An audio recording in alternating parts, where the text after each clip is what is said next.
and every citizen of the country enjoys the fundamental right to equality. As per constitutional and other legal provisions in the country, women have been reserved between 1/3 and a half of seats in some states, so far as the elected bodies in rural and urban areas are concerned. As a result, there are 1.4 million women representatives in the country out of 3 million elected representatives.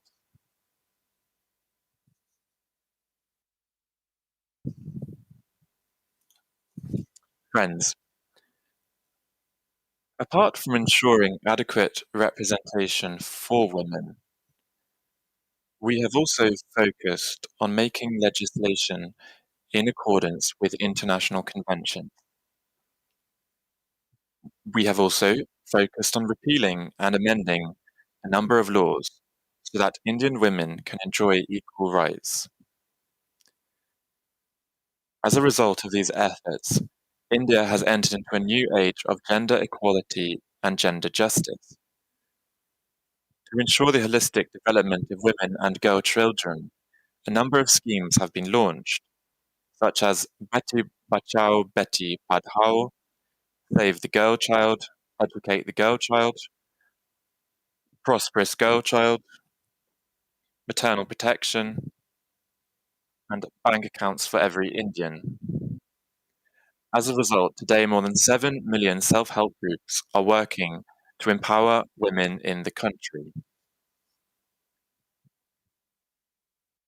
Friends, no country can progress by leaving behind half of their population. Therefore, all the parliaments and public representatives around the world need to work together to create a gender equal and gender sensitive society. We also need to ensure the accountability of the executive under democratic systems and conventions in order to make parliamentary systems even more accountable to the people. Friends, what is essential at this hour is that our parliaments and our public representatives collectively resolve to give special priority to issues related to education, health, nutrition, and other development programs for women in our parliamentary proceedings. I request that we work together to achieve this goal. Thank you. Thank you very much.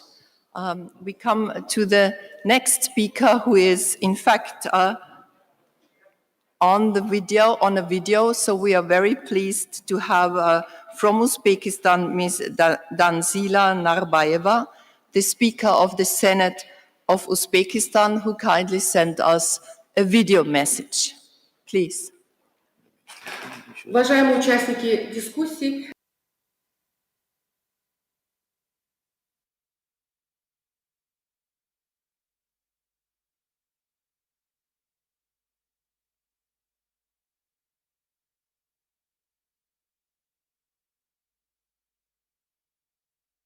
обеспечению гендерного равенства. Также функционирует специальная комиссия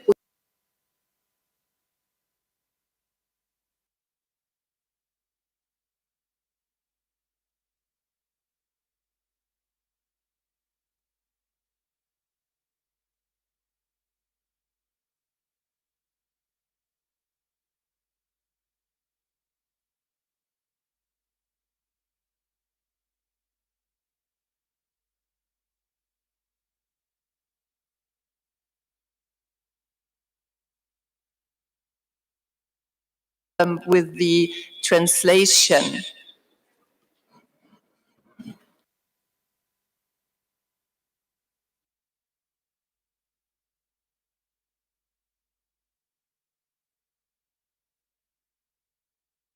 These technical problems.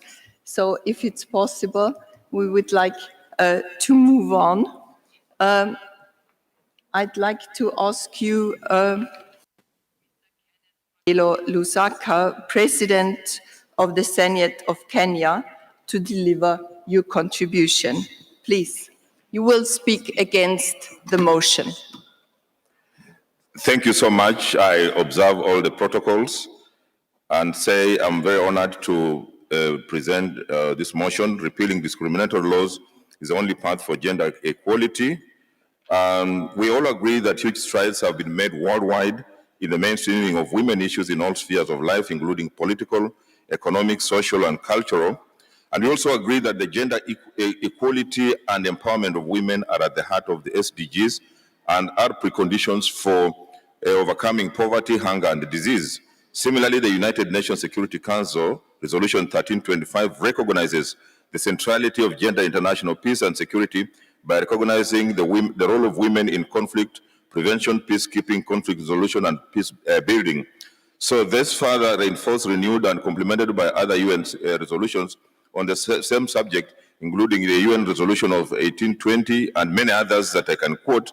But allow me to begin by recognizing the important role of the legal framework plays in dealing with women discrimination. In this regard, amendments of laws is an important component of responding to women discrimination in the world, and I submit that laws are important in facilitating accountability and access to justice and redress, but are not sufficient in themselves to eradicate all forms of discriminations, independent accountability. That's a panel report of 2016. Therefore, although a legal framework is necessary and has remained important in women emancipation, there's need for us to equally put more focus on other equally important factors in the spectrum, including political, cultural, and socio-economic factors that continue to hinder progress towards the realization of real equality of men and women in all spheres of life. So in the Kenyan context, women marginalization in the political sphere is blamed on Kenya's patriarchal culture and the electoral system. But nonetheless, Kenya has made huge strides through their laws as promulgated in the new constitution of 2010. This includes equality in marriage, equality in employment, equality in access to education, prohibition of all forms of discriminatory customary practices, protection or matrimonial poverty, protection of women's rights to inheritance and to own property, equal parental responsibility, among others. So when you look at the Kenyan situation, you realize that at independence, we had only 2 women in parliament. As we speak now, in 2017, the last elections, we had 97 women in parliament, which is 23.2% of what we want to acquire. But what we are saying is that there are a number of provisions that we have made in the Constitution that have made it possible for women also to be recognized, and I'll not quote in the interest of time. But what I'm saying as I conclude is that although the legal framework is important, they must be supported by other political, socio-economic, and cultural frameworks that protect women from all forms of discrimination. I thank you. Thank you. Thank you very much. So we've heard a slightly different view, or maybe adding something towards the legal framework. So we next move on to Ms. Fanny Salinas Fernandez, from the President of the Central American Parliament, for your introduction. Please, the 3 minutes and the floor is yours. Muchísimas gracias. Distinguidos. Thank you. Distinguished guests, it's an honor to share solidarity greetings in the name of the Central American Parliament. It's made up of 6 states in Central America. I would like to introduce the 4th motion and talk about it in relation to Latin America. It's an urgent issue. We need to make progress against laws that discriminate against women and girls, which undermine equality in law. We need to fight injustice and institutional violence against women and girls. We need to make a leap forward, a quantum leap from words to actions. We need to get rid of discriminatory laws, and we need to genuinely apply gender equality. We need to improve laws, but they must also be applied appropriately. In many countries, laws are deficient. We need clear legislation to protect women and girls. It must be set down in law that no means no in cases of rape and sexual harassment of women and girls. We must ensure that laws are there to protect the rights of women and girls. It should not just be theory or just on paper. We need concrete mechanisms so we can really apply these laws. In some cases, we are facing precarious laws or modern laws that are not applied. This must end. Unfortunately, I must mention some sad records in Latin America and the Caribbean in relation to sexual and reproductive health. More than half pregnancies are not planned. This has carried on since 1985. This is one of the regions in the world with the highest percentage of unsafe abortions and premature pregnancies. We must make it a priority to pay attention to vulnerable women like women or single mothers, Afro-descendants, indigenous women, and also disabled women.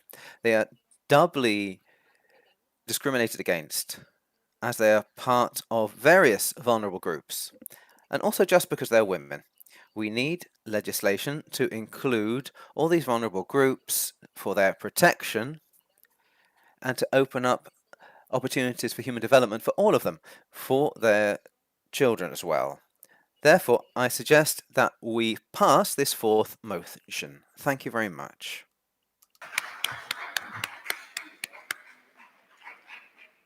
Thank you very much. Now I have a question to the technician whether the video is available. Yes? Not yet. So I'm sorry for that, but maybe we can see it in the middle of our discussion. So far we had, we saw the importance of laws, but we also heard about the importance of implementation. So this is the question we are going to ask you as well. And we have some pre-registered speakers from the floor who want to speak for or maybe against or with slightly different views of the motion. Our first speaker from the floor is Mr. Lucas Sinimbo Muha, Chairperson of the National Council of Namibia. We'll see if he is in the room. He is. He is. There. So, Madam Moderator, distinguished delegates, Namibia has made a great stride in the gender equality. The remarkable achievements can be attributed to the Namibian Constitution that provides a fertile ground for the human rights and gender equality. In addition, the constitution of the ruling party, SWAPO, embraces the 50-50 gender representation in the structure of the party and appointed government positions. However, the COVID-19 pandemic has the potential to undo the decades of progress made by gender equality and women's rights. Therefore, this conference has come at the right time to remind us that we should remain the gains and keep on improving on gender equality and women's rights.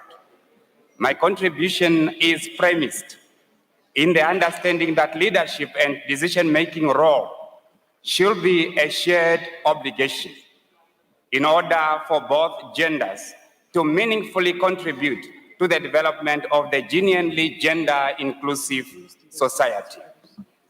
Distinguished participants, Namibia believes that attaining gender equality and empowerment of women is crucial for development.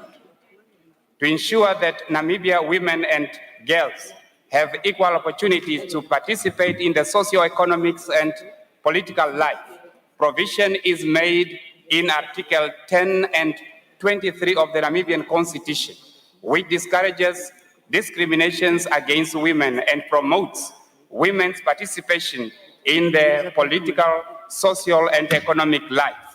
In addition to the Constitution, the government has enacted several gender-related laws, such as Married Person Equality Act, Labor Act, and others. Through implementations of these instruments, Namibia made notable progress in the area of education, health, politics, and governance. Apart from politics, Namibia women have entered into economic industries which were previously male-dominated. Distinguished participants, despite these opportunities, some Namibian women, just like other women around the globe, still face some challenges such as poverty, gender-based violence, and lack of economic opportunities.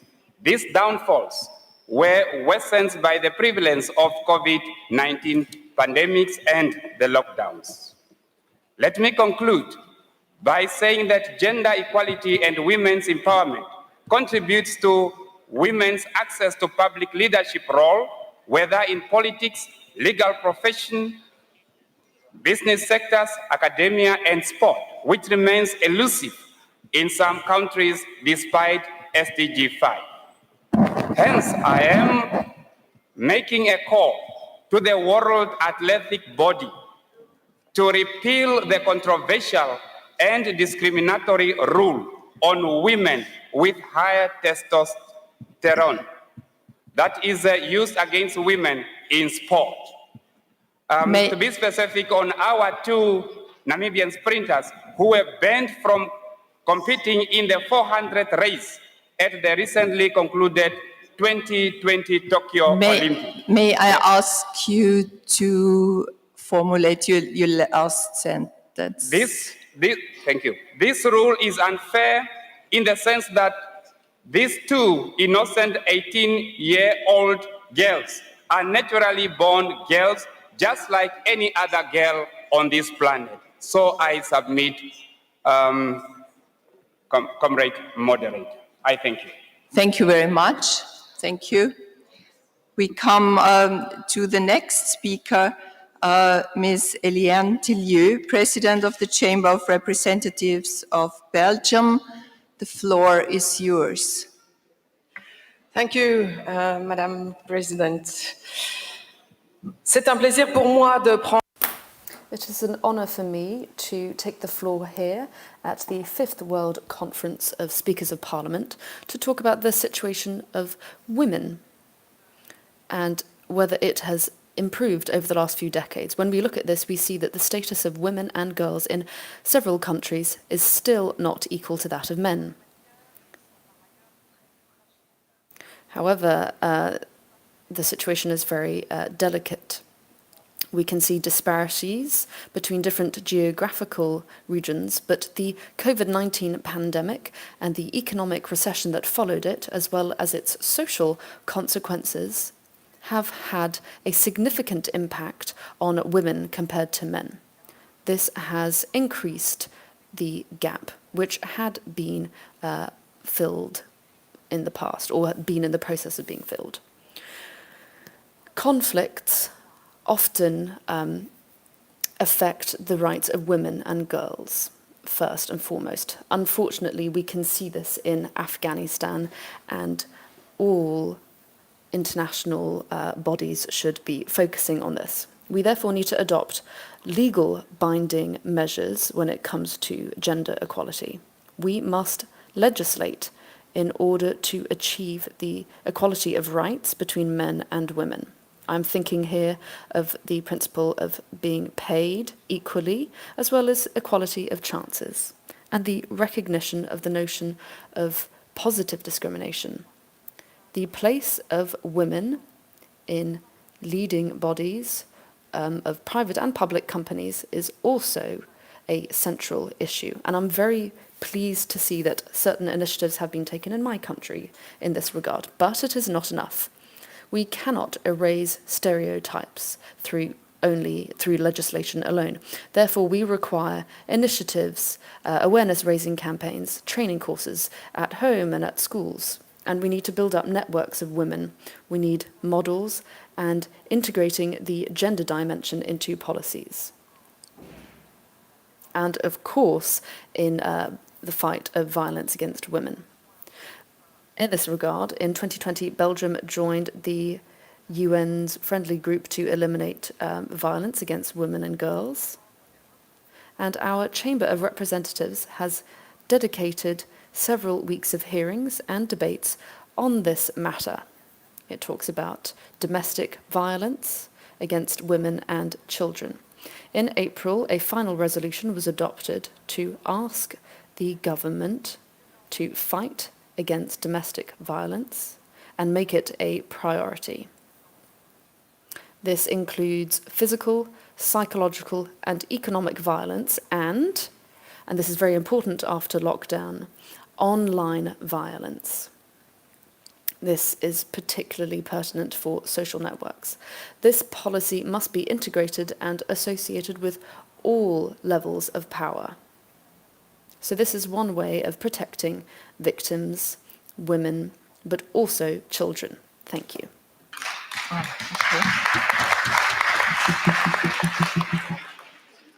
Thank you very much, President of the Chamber of Representatives of Belgium.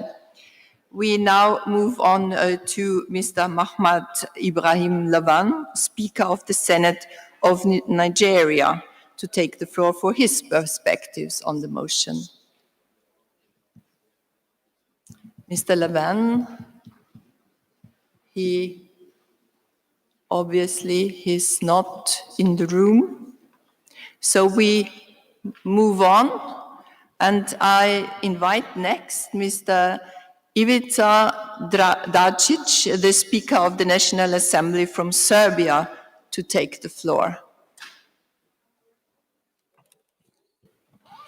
Hvala lepo, uvažena predsjedavajuća, poštovane kolege. Svjedoci smo da su vanredni uslovi u kojima skoro 2 godine živimo doprinijeli rastućoj diskriminaciji nad ženama, bilo da je reč o kućnom nasilju koje je u velikom porastu, ali i diskriminaciji na radnom mestu i u društvu uopšte. I'm sorry to interrupt you. Yes, okay, There is okay. a problem again with the interpretation. Just a minute, please. There isn't a problem. The translation, that is interpretation, will be consecutive after he is finished. Okay, thank you very much. Sorry to interrupt you. Yes, okay. Ovo nazadovanje koje zabrinjava i zahteva odlučnu akciju svih naših institucija i celog društva i parlamenti naravno u tome imaju ključnu i nezamenljivu ulogu. Thank you. Honorable Chairman, respected colleagues, for almost 2 years we have been witnessing the extraordinary conditions for the life of all our societies that have unfortunately contributed to the growing discrimination against women, whether it is domestic violence that is on the rise or the discrimination in the workplace and society in general.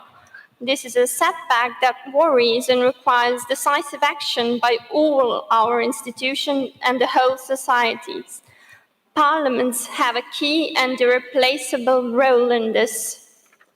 Republika Srbija je na vreme prepoznala ova negativna kretanja i otvorila je veoma široku društvenu diskusiju o borbi protiv diskriminacije u novim uslovima, što je rezultiralo donošenjem novih i modernih zakona u parlamentu, čiji je cilj, između ostalog, dodatna zaštita prava žena. Zahvaljujući izmenama zakona o izboru narodnih poslanika u februaru prošle godine, obezbeđeno je učešće 40% žena u parlamentu. Tada je kvota zastupljenosti na izbornim listama uvećana sa 30 na 40%. Skupština Srbije je u maju ove godine u uslovima borbe protiv pandemije usvojila novi zakon o rodnoj ravnopravnosti i izmenila postojeći zakon o zabrani diskriminacije, čija su nova rešenja dodatno osnažila prava žena. The Republic of Serbia recognized these negative trends in time and opened a very broad social discussion on the fight against discrimination in the new conditions, which resulted in the adoption of new and modern laws in Parliament, whose goal is, among other things, additional protection of women's rights. Thanks to the amendments to the law on the election of MPs in February last year, the participation of 40% of women in the parliament was ensured. The quota of women's representation on the electoral list was increased from 30 to 40%. In May this year, in the midst of the fight against the COVID-19 pandemic, the Serbian parliament adopted a new law on gender equality and amended the existing law on prohibition of discrimination, whose new solutions further strengthened the women's rights in various areas. Thank you. Yes, okay. Država Srbija je usvojila i strategiju za sprečavanje i borbu protiv rodno zasnovanog nasilja prema ženama i nasilja u porodici, što će biti prioritet u narednom periodu. I želim naravno da se zahvalim svima što ste ovu temu stavili na dnevni red. The Republic of Serbia adopted a new strategy for the prevention and combating of gender-based violence against women and domestic violence, which will be one of the priorities in the work of government. And I would like to thank you for prioritizing this topic. Thank you very much. As you said, we all agreed until now that this is a very, very important topic and we have to keep on working on that. Now I would like to invite Ms. Mabel Chinonoma, the President of the Senate of Zimbabwe, for your contribution. The floor is yours. 3 minutes, please. Thank you, Madam Moderator. I'm inclined to accept the notion that the inequities that exist in most countries are a result in big part of a lack of good laws that foster equality, as well as the existence of laws that actively discriminate against the women and girls. Women's property rights, for example, are limited by social norms, customs, and legislation, which diminishes women's economic status and their opportunity to overcome poverty. Many customary laws effectively deprive women of property rights, in particular to land ownership, both in their areas of birth and in marital clans. Widows are instantly evicted following the deaths of their husbands. Parliaments should repeal any such laws and enact laws that neutralize oppressive and discriminatory customary practices. In order to attain gender equality in the workplace, realizing equal pay for equal work, parliaments should strive to enact comprehensive labor and employment laws. Countries that improve gender equality in the workplace stand to reap great rewards, having established that all work that men can do, women can do, and in most cases with greater efficiency. Laws governing matters of bonuses, promotions, and grade advancement should always take into consideration the several responsibilities that women additionally bear outside the workplace. But parliaments, when making employment laws, should recognize that comparing merit and performance goes beyond what happens in the actual places. In the cases of Zimbabwe, our constitution provides for full employment and the removal of restrictions that prevent people from working and otherwise engaging in gainful economic and social activities, stipulating that the state must implement measures such as for family care that enable women to enjoy a real opportunity to work whilst also being able to take care of their families. Sexual harassment also remains a huge concern in the workplace, and our parliament is in the process of public consultation to review and amend the Labour Act and also put in place a Sexual Harassment Act that will, among other things, criminalize and punishes offenders. electoral laws should be amended to protect women whilst enabling them to participate in electoral process without having to jump through hoops. Requirements should not be used as tools by men to deter women's participation. Parliaments should strive to ensure that laws governing elections and electoral processes are as comprehensive as they are inclusive. All laws that make it harder for women to participate in electoral processes have no place in today's world and ought to be repealed. Child marriage is this despicable form of gender inequality. We have spoken up against child marriages. Please All our lives, come to the we final have sentence. spoken about it at this summit, and we will continue to speak of it for many years to come. It is a gruesome form of child abuse and national laws.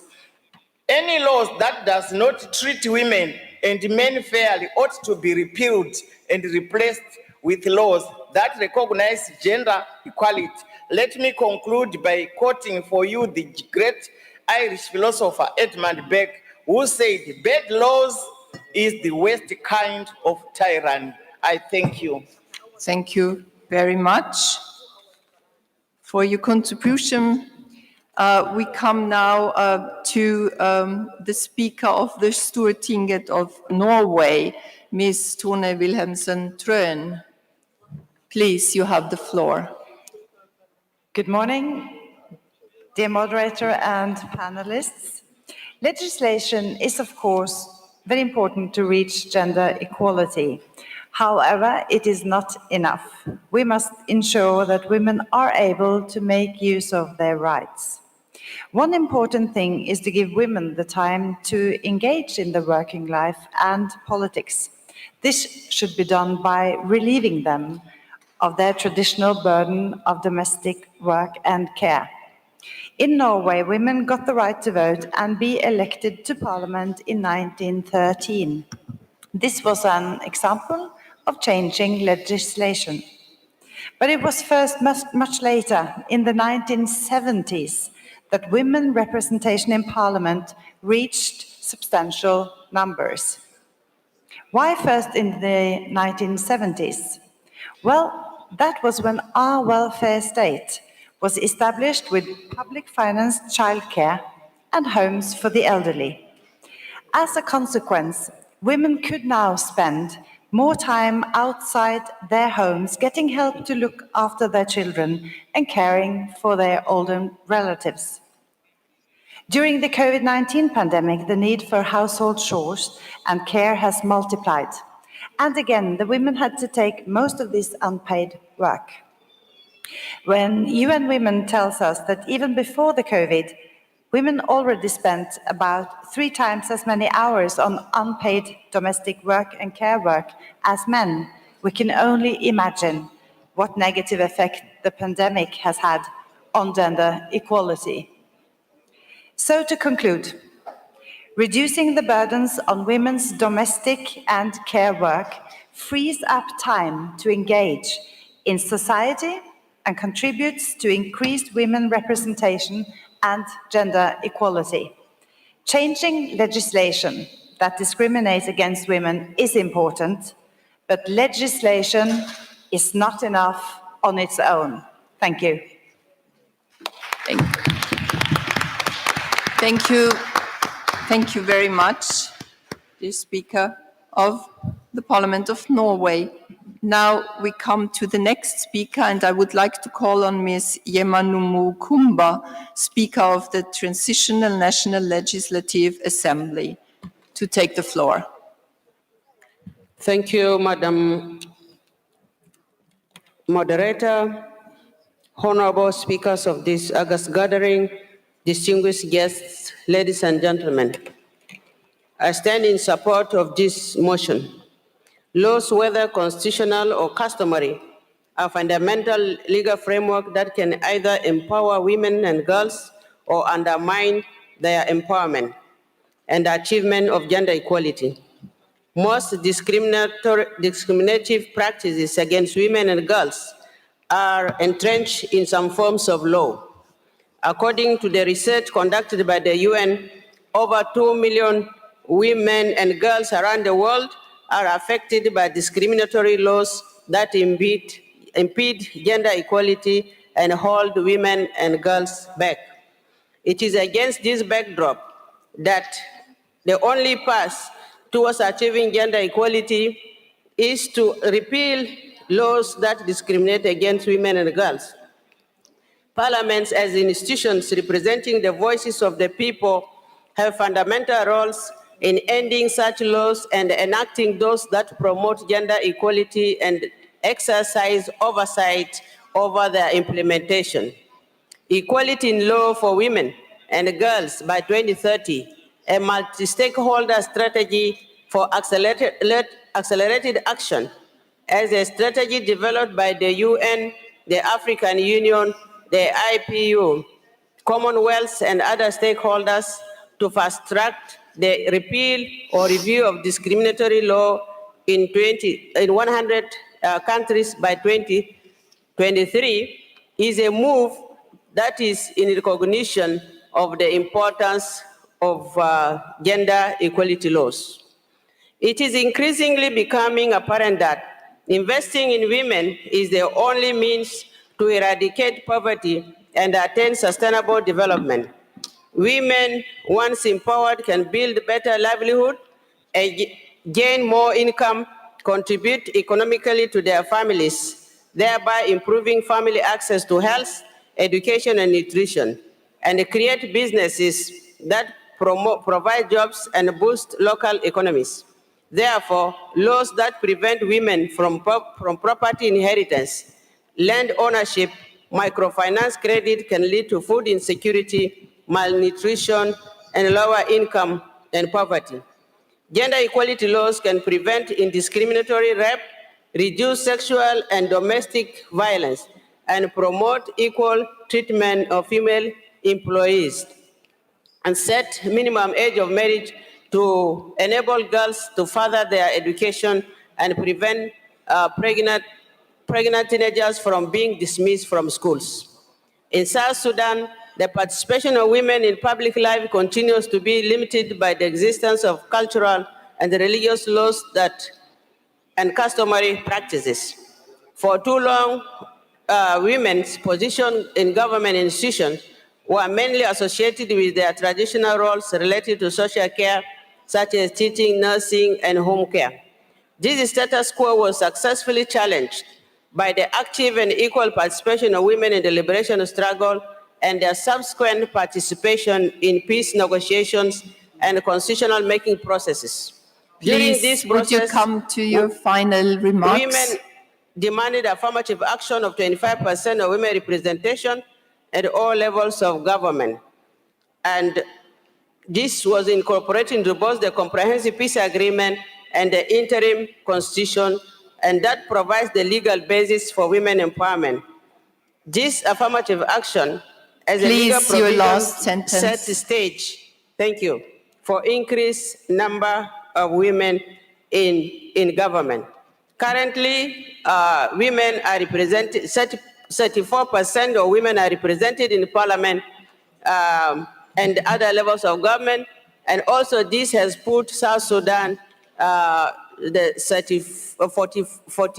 ranking South Sudan number 45, according to the IPU record of 2021, September 2021. So I believe repealing laws and enacting laws that empower women is the way forward. Thank you very much. Thank you very much for your contribution.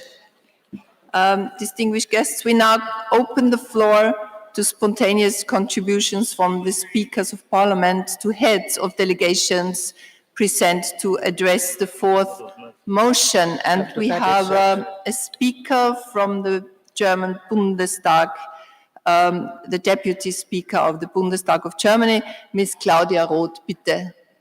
Thank you so much. Good morning, everybody, dear colleagues, dear friends.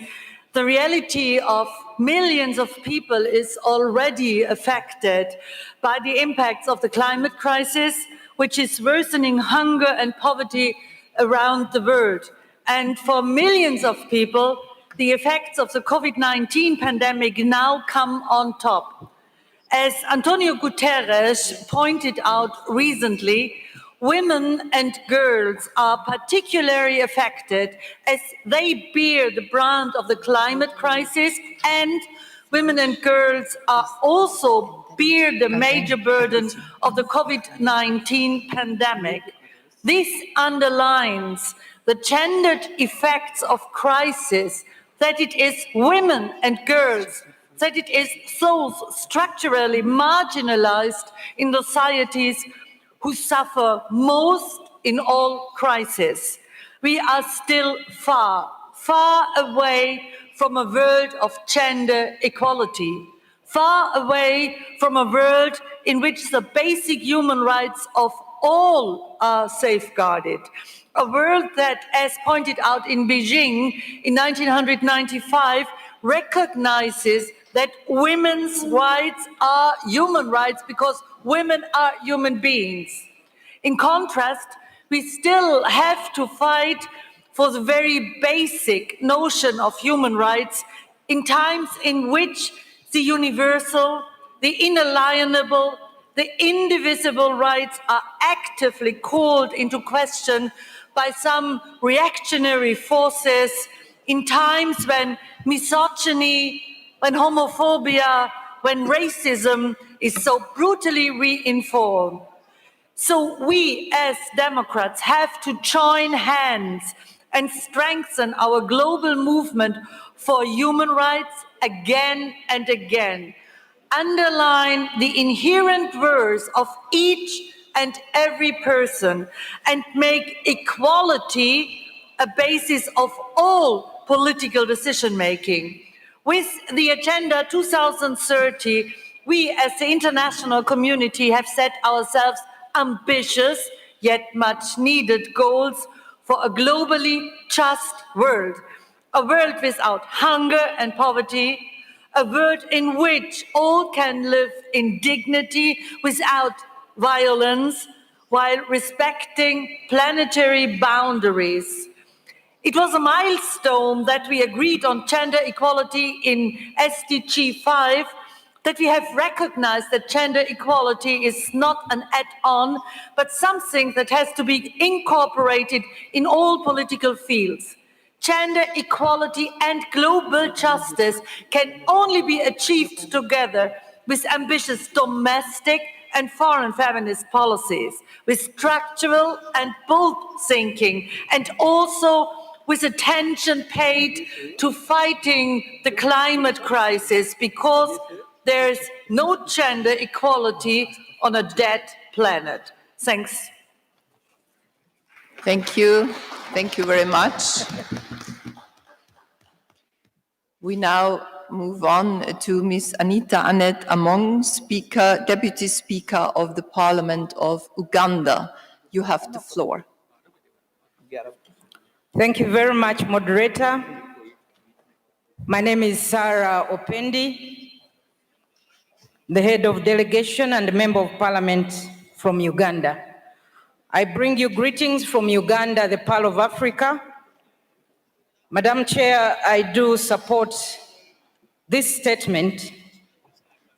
However, allow me to say that it's very unfortunate that 49 years since the Convention of the Elimination of All Forms of Discrimination against Women was held, and state parties obliged to embody the principle of gender equality, countries are still struggling to achieve this. The Beijing Platform for Action of 1995, among others, urged governments to remove or revoke the remaining laws that discriminate against women. A number of countries have enacted the laws. However, the implementation still remains a challenge. Gender equity and gender mainstreaming are useful strategies that need to be adopted if we are to achieve gender equality. Repealing or revision of discriminatory laws is crucial for gender equality, as it promotes the necessary protection that is needed for the enforcement of women's rights. However, this is not all that governments need to do. There is need to ensure equal access to education, employment opportunities for women, ensure land ownership by women, and also health and reproductive rights. Allow me to state that it's very unfortunate that despite having the laws in place in Uganda, we have still seen sexual violence existent. The last COVID pandemic lockdown showed that 10 to 14-year-old girls' pregnancy increased by 336.5%. Education of women has a direct effect on ending poverty and improving health of the family. Women work longer hours a day, but are still paid less. The literacy rates of women and education amongst the women has improved. However, in the world today, less than 7% of the world leaders are women. And this points to one fact, that in addition to the existing legislation, we need to have the political will, which is key in achieving gender equality. In Uganda, the Constitution sets the legal framework for gender equality and states that all persons are equal before and under the law in all spheres of political, economic, social, and cultural life. The Parliament of Uganda has, since the enactment of the 1995 Constitution, enacted labor and social security laws to ensure equality between men and women. For example, the Employment Act, recently the Succession Act, which was passed by Parliament, the Domestic Violence Act, the Prohibition of FGM Act, Prevention of Trafficking in Persons Act, and the Sexual Offences Bill that was passed awaiting signing by His Excellency the President. There are, however, gaps between legislation and the effective implementation of the various laws. We still have deeply rooted traditional and cultural attitudes that view women as inferior. We need to break these barriers. Ladies and gentlemen, we need to walk the talk, even here at the IPU, where since inception of this IPU in 1989, we have seen only 2 female presidents. So let us walk the talk as we move on to urge countries to embrace gender equality. We need to hold government accountable to ensure gender equity and also ensure that gender-sensitive budgeting is undertaken in our parliaments.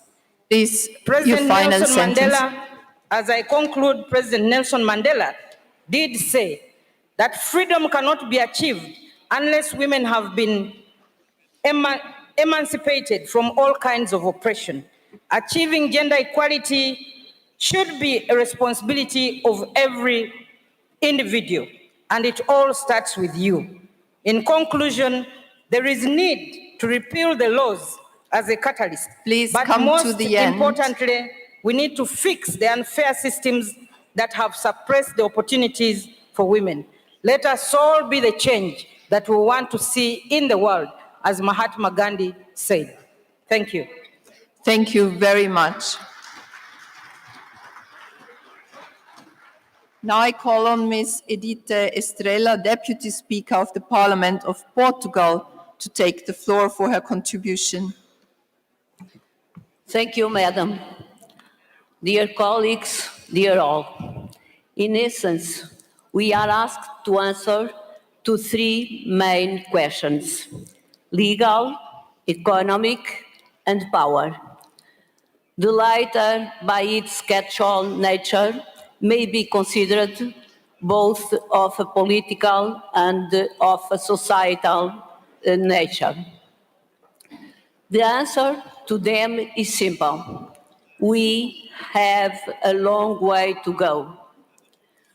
On the legal equality, we all are aware that this is not yet the reality.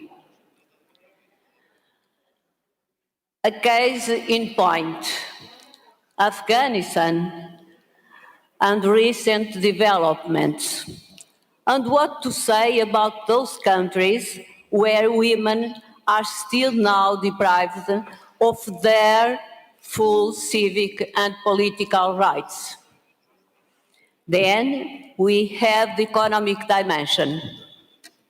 Just bear in mind that so many millions of women around the world who ensure by their hard work and abnegation their families' daily survival without access to education, health, and social security. In developed countries, the gender gap may be not so flagrant, yet it is there, although diminishing. And as to power, this is a multifaceted concept. The fact is that women, under every angle, are not yet treated as equals. That is why so many countries set quotas to ensure women's participation in public life. Yet, the power issue is not only political. It is extended to the economy, both to the public sector as well as to the private sectors and the trade unions management. In short, ensuring women's rights remains crucial and remains an unaccomplished task that we must continue to actively give our support and commitment. Thank you very much. Thank you very much. We have another speaker from Bahrain. The speaker from Bahrain, the floor is yours. شكرا سيدتي رئيسة Thank you, Madam Moderator. Thank you for providing me with this opportunity. But maybe my opinions differ a little bit, not in content, but rather I might disagree on what we are discussing now towards the end of the 21st century. We are talking about very important topics, issues related to climate change, gender equality, and yesterday we also spoke about that, gender equality, in another session yesterday. So yes, we do face many problems as women, and yes, I feel pain listening and seeing that discrimination between women and men. However, isn't it time to talk about solutions now? Isn't it time to look at how we can overcome those problems? Because we've been talking about those problems for many, many years.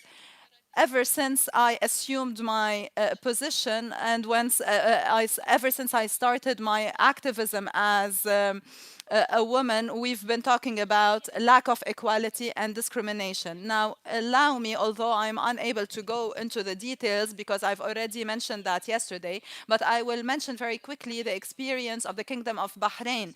We have empowered women, and now we have even moved from empowerment of women to the advancement of women. We are not talking about gender equality, but rather we are talking about parity in citizenship, how women and men can positively work towards sustainable development. Now, of course, I suffer when I see what women are going through, namely in Afghanistan lately. So here we are all responsible, and I call upon all parliaments to assume their responsibilities, to move from discussing problems to discussing solutions, because only through solutions we will be able to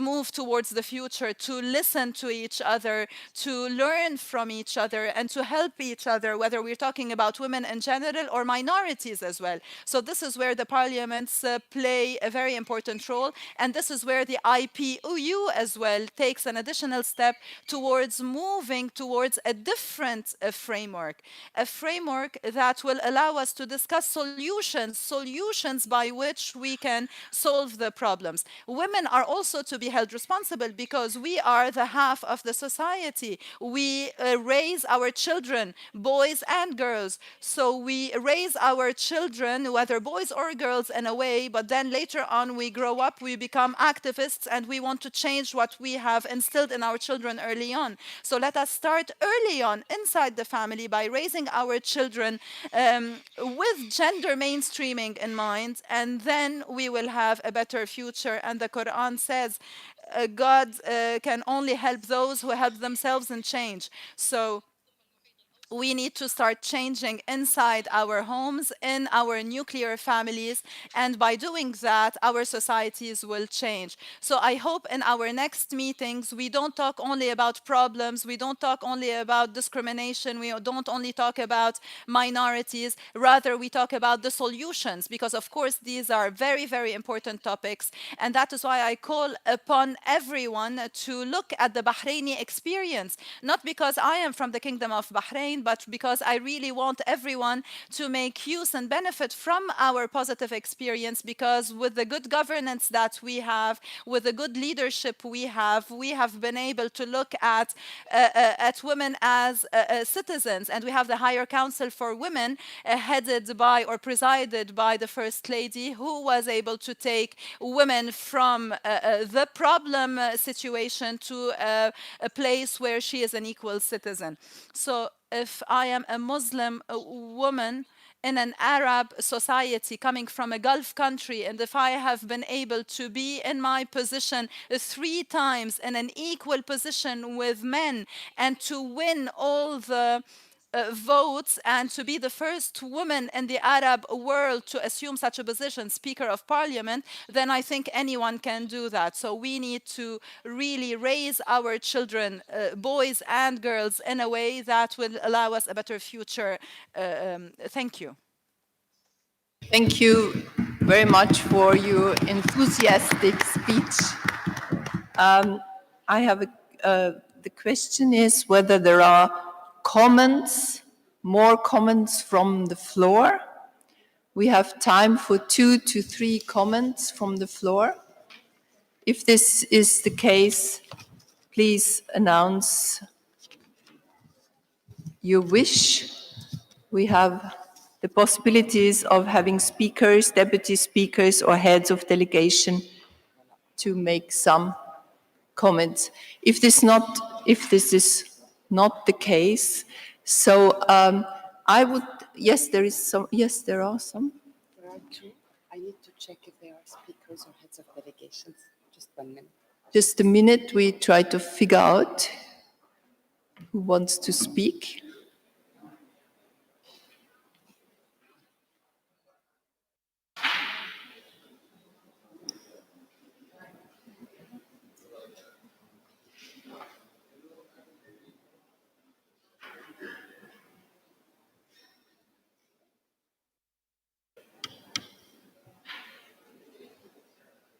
So we are waiting for the names of the speakers.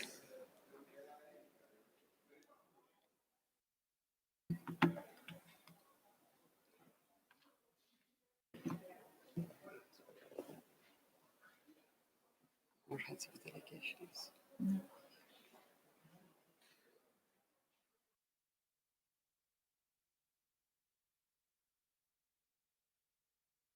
So we ask for speakers, deputy speakers, or heads of delegation to announce if they like to speak.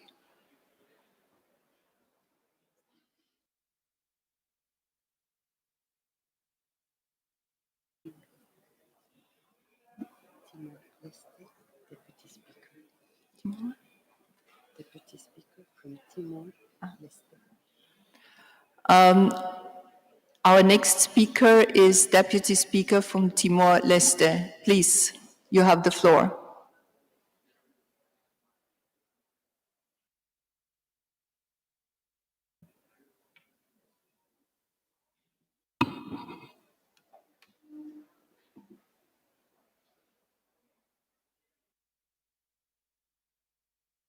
Can you call him? No. No. So thank you very much. I just want to kind of not really wrap up, but I think there were two main positions. We had the strong need for legal possibilities to gain gender equalities. We need laws, definitely, everyone agrees, but we need more. And the question, in the last speech was, how do we find solutions and how do we implement that laws? Because good laws are the one thing, but implementation is the other one.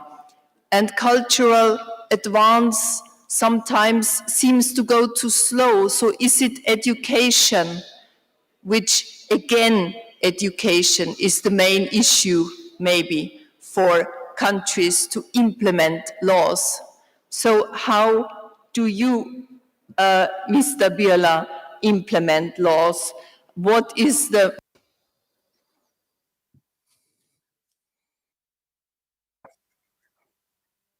Honorable Chairman, you rightly pointed out that to implement the laws, we need to frame a policy.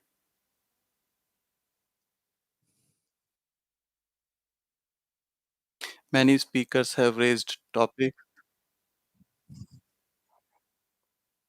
They all believe that their parliaments have taken steps to frame the laws, but during the COVID times, they have seen many issues.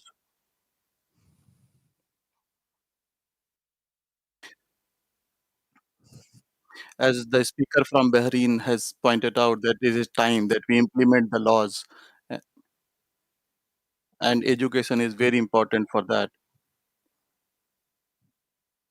The countries that have seen expansion of literacy and education, the ladies have gained more rights.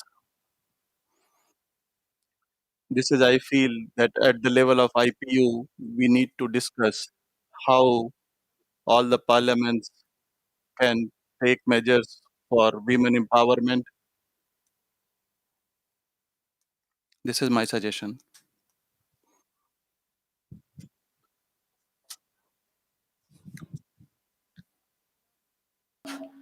the way to gender equality?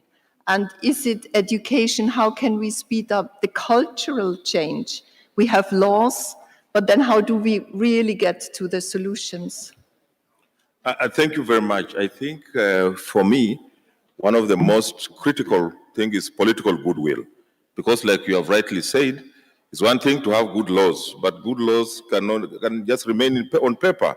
So we need the political goodwill to implement the laws that we're making as parliaments, so that it's not left at the discretion of, say, whoever is in leadership at that particular point in time. And of course, another thing that is very, very important is change of attitude. Change of attitude is also very, very, very critical. And we know most countries will be talking about budgets. You don't need a budget to change your attitude. You just need to change an attitude and say, now this is what we are going to do. And we're also happy that this is beginning to happen, because even in countries, for example, in East Africa, and I want to give the example of, say, Tanzania, where now we have a lady president.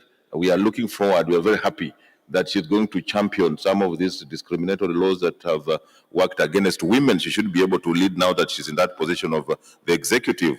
Countries like even Rwanda, who have also put legislation into place, where you find that it's now leading in terms of women empowerment, women taking serious positions, and other countries that follow. So I think that political goodwill must be very, very, we must emphasize it, and also have an effective judiciary. For example, if the judiciary is not going to be effective, if it's not going to support those who break the law, then it's going to be a big problem, because in most of the countries, you'll find that there's a lot of impunity, where people are just breaking the law left, right, and center. So we want an effective judiciary that is also going to implement and take action against those who break the law. But the most important, political goodwill and change of attitude towards the laws that we implement, so that we're able to promote the women. Thank you very much. what is your opinion on the implementation? Because you also mentioned that implementation is so important. So we have the laws, but how do we make people to live the laws? How do we make people to accept the laws? What is necessary? Bueno, desde el Parlamento. Well, in the Central American Parliament, we've been working on passing legal instruments, but we haven't stopped there. Each MP in the Central American Parliament takes these legal instruments to their national assemblies in each country. The key thing here is this: education for women. The better educated that we are as women and girls, the more chances we will have to have protection socially and economically, culturally, and politically. I consider that to apply all these legal instruments regionally and nationally in different parliaments, what is needed is education. The better our education, the more chances we have to apply all these legal instruments today. So education is one of the points. Education for girls to know their rights and powers, but also education for boys. Thank you very much. Ladies and gentlemen, this concludes our discussion on the fourth motion of interactive general debates for the Fifth World Conference of Speakers of Parliament here in Vienna. We have heard many different voices and opinions on the elimination of discrimination against women and girls in the law, as well as the various paths towards gender equality. We heard examples for top-down and bottom-up approaches. We talked about awareness, for example, to make aware what is happening, how we can come to gender equality. One of the main things, as we heard, is implementation. Policy changes have to go hand in hand with the implementation, but we know there is not the one and only solution. It very much depends, and we heard that as well, on the region, the social context, the economic situation, on tradition and culture. But there were many interesting examples also given how we can change that. Certainly, a comprehensive approach to gender equality is needed. To change behavior and to change norms, traditional norms, we have to involve as many stakeholders as possible, not to forget, as we said, the boys and the men. But we have to empower women, we have to move forward fast, and we need solutions soon. And I think in the end, distinguished participants, what it is all about is freedom, the freedom for women to decide how they want to live in equality. We hope to see you again in the succeeding debates and panel discussion. This morning we have, I think, a short break of half an hour. And I have two announcements before we close the session. So the IPU and all of you are very active in the social media today, and we invite you to join the social media by using hashtag 5WCPP and tagging the IPU and Parliament of Austria in your Twitter, Instagram, Facebook, and LinkedIn posts. And there is another thing. We have about 80 pictures taken already, only 20 more to go. So we kindly ask all speakers to pass by room 2.82 to have their individual picture taken for the group photo montage. This time it is a montage because of COVID, as you know. But surely you want to be on the picture, on the photo, so please move to the room 2.82.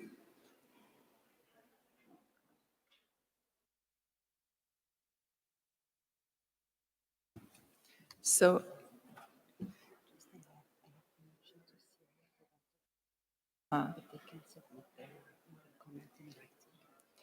and then I want to apologize to Syria, to the head of the delegation, because we couldn't take her anymore. So please send an intervention in writing so it can be published. Thank you very much. We end now the session number 4. Thank you. Thank you for participation.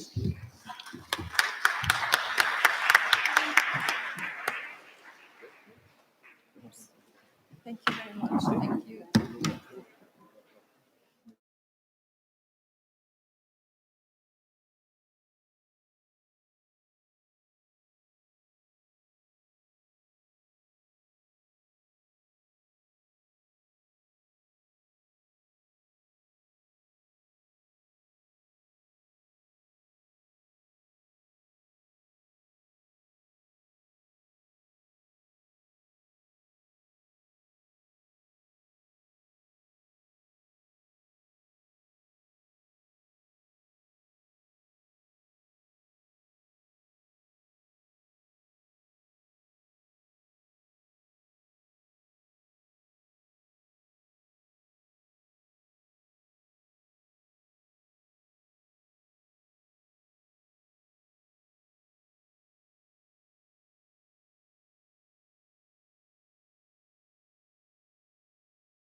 Distinguished parliamentarians, it is now time to open the fifth and final motion on the agenda. I want to let you know that the session ends at 1:45 p.m. and the session will be followed by a presentation of the IPU President on the IPU Say Yes campaign. So stay for this presentation, please.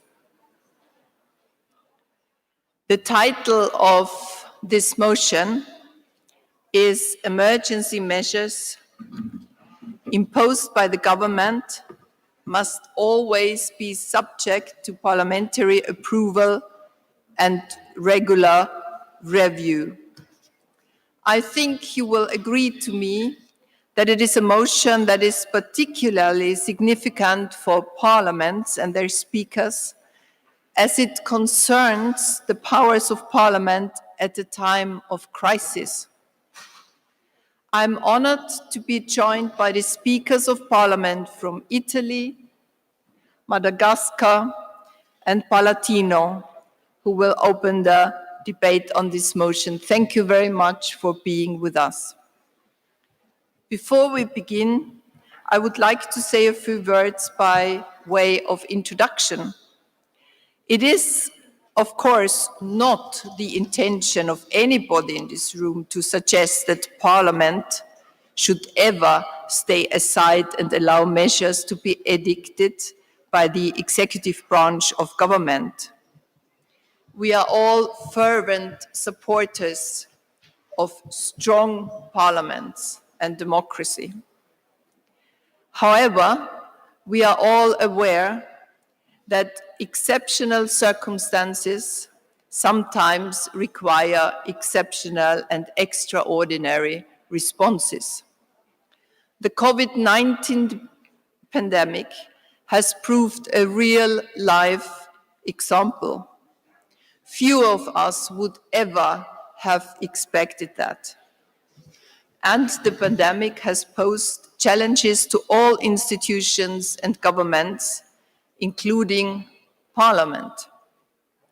The underlying question that I hope we will explore during the debate on this motion is, what lessons can be drawn from this experience? What lessons can we learn from the COVID crisis? So that, and if and when the next emergency situation arises, which we don't hope, Parliament play a central role in the response. To introduce the motion, we are very fortunate to have Mr. Roberto Fico, President of the Chamber of Deputies of Italy. Welcome. We have Ms. Christine Razana Mahasoa, President of the National Assembly of Madagascar. Welcome, thank you for being with us. They both will speak in favor of the motion, and Mr. Jorge Pizarro, President of Palatino, will speak with a slightly different view. After the opening remarks, I will invite delegates to join the debate, giving priority, of course, to speakers of Parliament. I have already received indications that the speakers from the following countries and organizations will intervene in the debate: from Slovenia, from Suriname, North Macedonia, Angola, Norway, and Nigeria, as well as the heads of delegations from the United Kingdom and Hungary. In accordance with the conference rules, and you have heard that again and again, but I will say it, you know, and to allow the greatest possible participation, I will ask you to keep your presentations, your contributions to 3 minutes. As you see, there is always a lot of interest in our motions, and in this important subject is especially.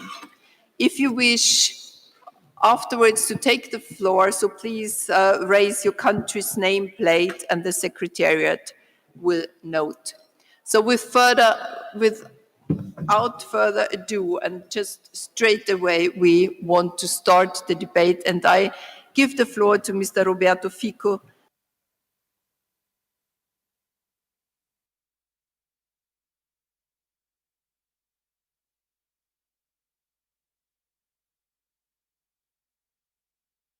Good morning to everyone. We live in an era which is marked by a succession of crises, from armed conflicts to environmental disasters to financial crisis. Last but not least, the disaster of COVID-19 pandemics. It is only natural that in situations such as these, the executives should adopt the necessary provisions. However, I'm firmly of the opinion that parliaments too must be involved in the management of emergency ever since the beginning, from the very beginning, and that they should fully exercise all their policy setting and oversight powers on the action of their respective governments in order to verify the respect of the constitutional principles and the requirements of necessity of proportionality. Even though different constitutional provisions exist, all democratic countries should respect the principle of the continuity of the parliamentary institutions, even in matters of emergency, of national emergency. And it is in these very moments that parliaments are indispensables, being representative assemblies that speak for and guarantee the rights of all citizens. And this is demonstrated by the most recent crisis. In Italy, after the great infection, it was the government who adopted measures to contain the infection, and the necessary provisions have involved the parliament. We have therefore intervened with decrees and instruments, and which were converted into laws and need to be converted into laws 6 days after, and can then be modified. Using this procedure, the emergency was managed by Parliament, determined. And the Parliament has determined the general content and limits of the legislation introduced. Subsequently, the state of emergency itself was extended by means of ordinary legislative measures. And even during the worst periods of the infection, the in-presence activity of Parliament never ceased through the complete restructuring of spaces to guarantee the respect of health measures. And it was fundamental in these dire months for the Italian Parliament to have to see what other parliaments were doing. The information exchange networks among European and world parliaments proved invaluable to this purpose. I therefore find it symbolically very fitting that the IPU taking place here in Vienna should be the promoter of the first major in-presence international parliamentary conference, and for which I would like to express my great gratitude to the Austrian Parliament for its perfect hospitality. I firmly believe that no democracy can save itself without the solidarity and the connection with other democracies. I hope our meeting will make a renewed and decisive contribution to reinforcing this awareness among all countries. Thank you. Thank you very much for your contribution. I think this is a good possibility with this motion to learn, as you said, from other countries and to have this good exchange. I want to give the floor to Ms. Christine Razanama-Hasoa. Please, the floor is yours.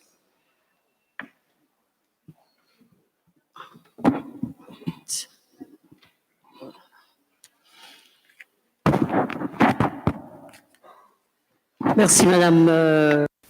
Thank you, Madam Moderator. Dear panelists, colleagues and speakers of Parliament, Your Excellencies, ladies and gentlemen. It is a pleasure for me to be here before you at this 5th World Conference of Speakers of Parliament, so that we can exchange our opinions on this particular motion. COVID-19 has not spared any country, including Madagascar. Since the very first cases were seen in March of 2020, in accordance with the Constitution, the President of the Republic became used to regularly calling the presidents of different institutions, including the Senate, the National Assembly, the Constitutional Court, to have regular discussions on the measures that needed to be implemented in the country. With regards to the Parliament, although it was difficult for them to continue their parliamentary functions, we can confirm that the role of parliamentary control did not regress. Several urgent legislative texts approving aid agreements were adopted by the government in order to respond to the emergency and effectively manage the crisis. In order to respond to the question about whether emergency measures imposed by the government must always be subject to parliamentary approval and regular review, in order to strengthen the Parliament's power to be able to better balance the powers between the executive and legislative branches, including during emergencies. This also included extending the health crisis was necessary so that Madagascar could eventually lift this crisis. Then the Parliament needed to implement legal frameworks needed for this challenge.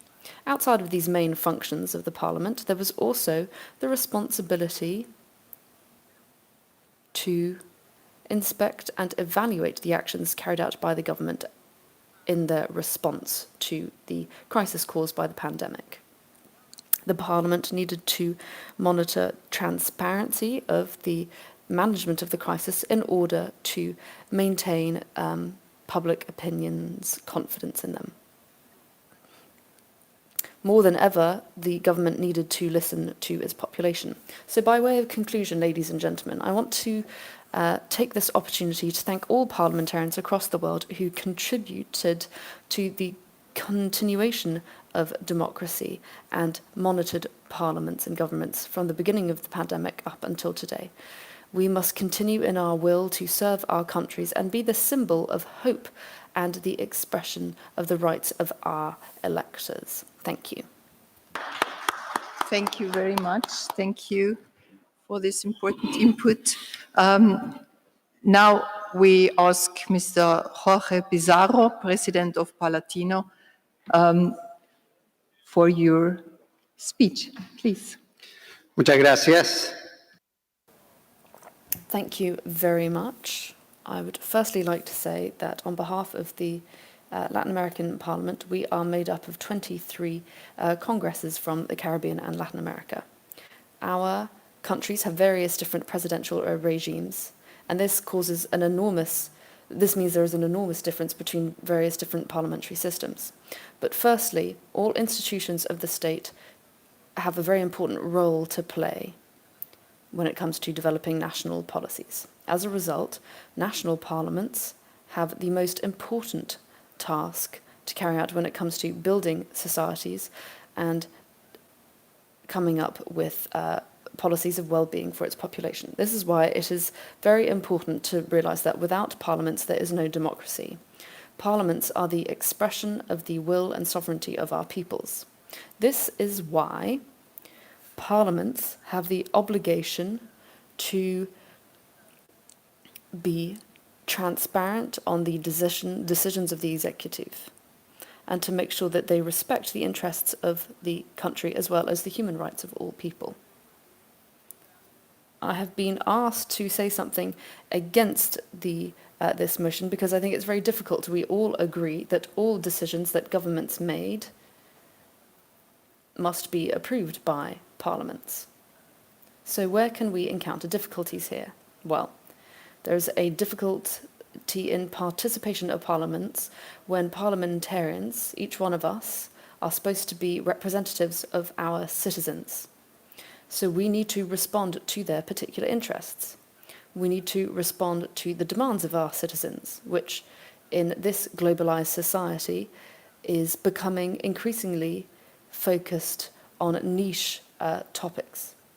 So when parliaments need to respond to interests of particular groups or particular electorates, then it is only logical to realise that sometimes we are unable to make decisions. This is often called populism or demagogy. And in the case of Latin America and the Caribbean, when we are unable, for example, if we do not have enough financial resources, then we are unable to take these decisions. And this goes beyond our abilities. And of course, this generates a serious problem when it comes to managing state administration and the good use of resources. This can damage our country and our peoples. So very often, there is pressure on governments when they are unable to respond to the needs of citizens. For example, unemployment due to the crisis, the lack of education for young people when they don't have access to the internet, or the work situation of women. The pandemic has caused a lot of domestic violence, also an increase in domestic violence. We have seen the abuses by executive powers impeding on people's rights by restricting their freedom of movement, closing of borders, and restricting economic activities. All of these generated a series of social challenges that very often governments and the executive branch are unable to tackle, and parliaments have to take decisions that sometimes then cause further damage to political, social, and economic stability in the country, as well as the people who experience its consequences. So, Madam Moderator, the most complicated matter is when parliaments take on populist and demagogic policies that go beyond their capacities. And this is what generates instability in our democratic processes. Thank you. Thank you very much for your contributions. We've seen it is very important that parliaments function, that democracy works. Without parliaments, there is no democracy, as you said, but that there are also difficulties in meeting, for example, in participation because of the crisis. So now let's continue the debate. Allow me to request all speakers again to keep your contributions to 3 minutes. We come now to the first speaker, who is Mr. Igor Zorzic, President of the National Assembly of Slovenia, to be followed by the Speaker of the National Assembly of Suriname. Mr. Speaker Zorzic, you have the floor. Dear Chairperson, thank you. Dear colleagues, to mitigate the impacts of the pandemic, swift and effective action is needed. Action that can promptly adapt to the changing epidemiological situation and that is also successful. And while many governments, depending on the political system in place and the applicable laws that give governments specific powers to act in the event of a pandemic, have responded relatively quickly, opinions on the effectiveness of their response vary. The COVID-19 pandemic has shown that effectiveness in dealing with health crisis cannot be achieved only with measures, some restricting human rights, but rather and above all with the broadest possible social consensus on individual measures. Only in such way they gain legitimacy and can be deemed effective as they are complied with a large circle of addresses without any threat of repression, for example, in the form of fines. Parliaments can and must assume their share of responsibility in such regard. Measures adopted independently by a government based on its statutory powers should be discussed in Parliament, namely by the competent parliamentary working body. In this way, Parliament does not take over government tasks, but oversees its activity, giving greater legitimacy to its decisions. In Slovenia, the Communicable Diseases Act, which authorizes the government to take measures in the event of pandemic, was recently considered by the Constitutional Court. The court found the act unconstitutional as the powers it confers to the government are too general, and the act should clearly specify the measures that the government can adopt in the event of a pandemic. The act provides that National Assembly is only informed of measures taken by the government and the expert assessments delivered in such regard. In my opinion, the role of the Parliament in such case is too reduced. The government should at least inform the competent Parliament working body of the planned measures before they are adopted. By doing so, it would give the Parliament the chance to hold a substantive debate and actively participate in the adoption of the measures, and this would lead to greater legitimacy of such measures, as well as to their greater effectiveness and public acceptance. Ladies and gentlemen, let the time of COVID-19 pandemic one day be remembered as a time when parliaments and democracy became stronger. Thank you very much. Thank you very much. Then how we can enforce Parliament. We come to the next speaker, Marinius B., Chairman of the National Assembly of Suriname. Please, the floor is yours. Thank you, Madam Chair. At the beginning of the coronavirus crisis, the government had to make decisions fast. Involving Parliament in those decisions was difficult, both because of the pace required and because assembling MPs in one place was conflicting with the government's own guidance on social distancing.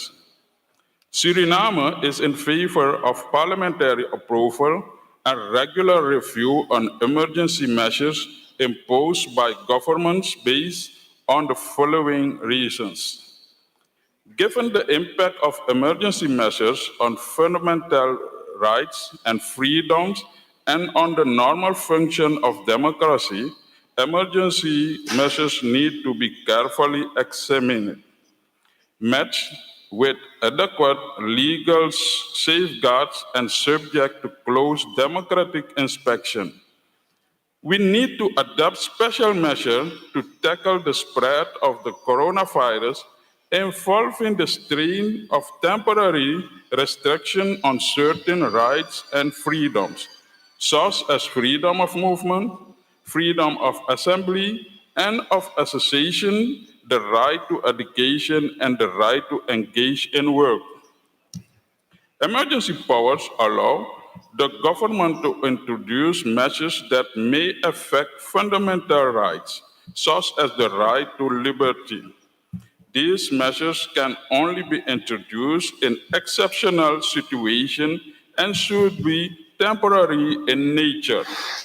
As parliamentarians evaluate how they adapted to the pandemic, it's an opportunity to consider how to build a permanent flexibility into everyday work to ensure preparation for the next major emergency. Thank you, Madam Chair. Thank you very much. This is a question which we might also have to follow, is how do we prepare for a next, we hope it won't come, for a next possible emergency. We come to North Macedonia, the president of the parliament, Talat Khaveri. Please, you have the floor.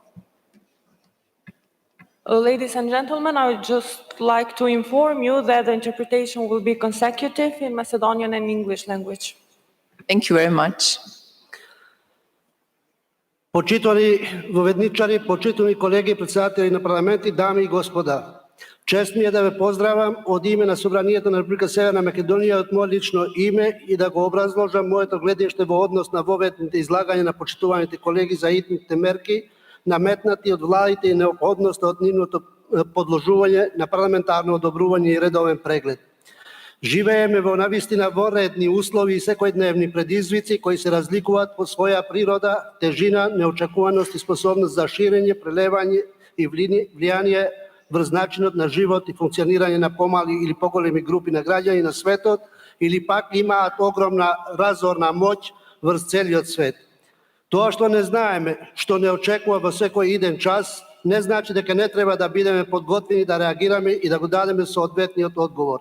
Иако опасностите, предизвиците, колку и да се насетуваат, не можат до детали да се знаат, сепак е потребно да се има претходно подготвена законска основа, која ќе го даде сиот потребен легитимитет на парламентите и на парламентарците како легитимни представници на народот за носење на тешките, но неопходни одлуки.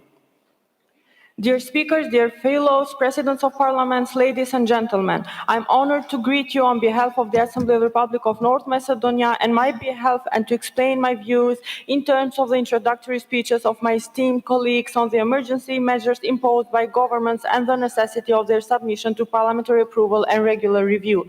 We live in truly extraordinary circumstances and daily challenges which differ in their nature, severity, unexpectedness, and ability to spread, overflow, and influence the lifestyle and functioning of smaller or larger groups of citizens in the world, or they have an enormous destructive power over the whole world.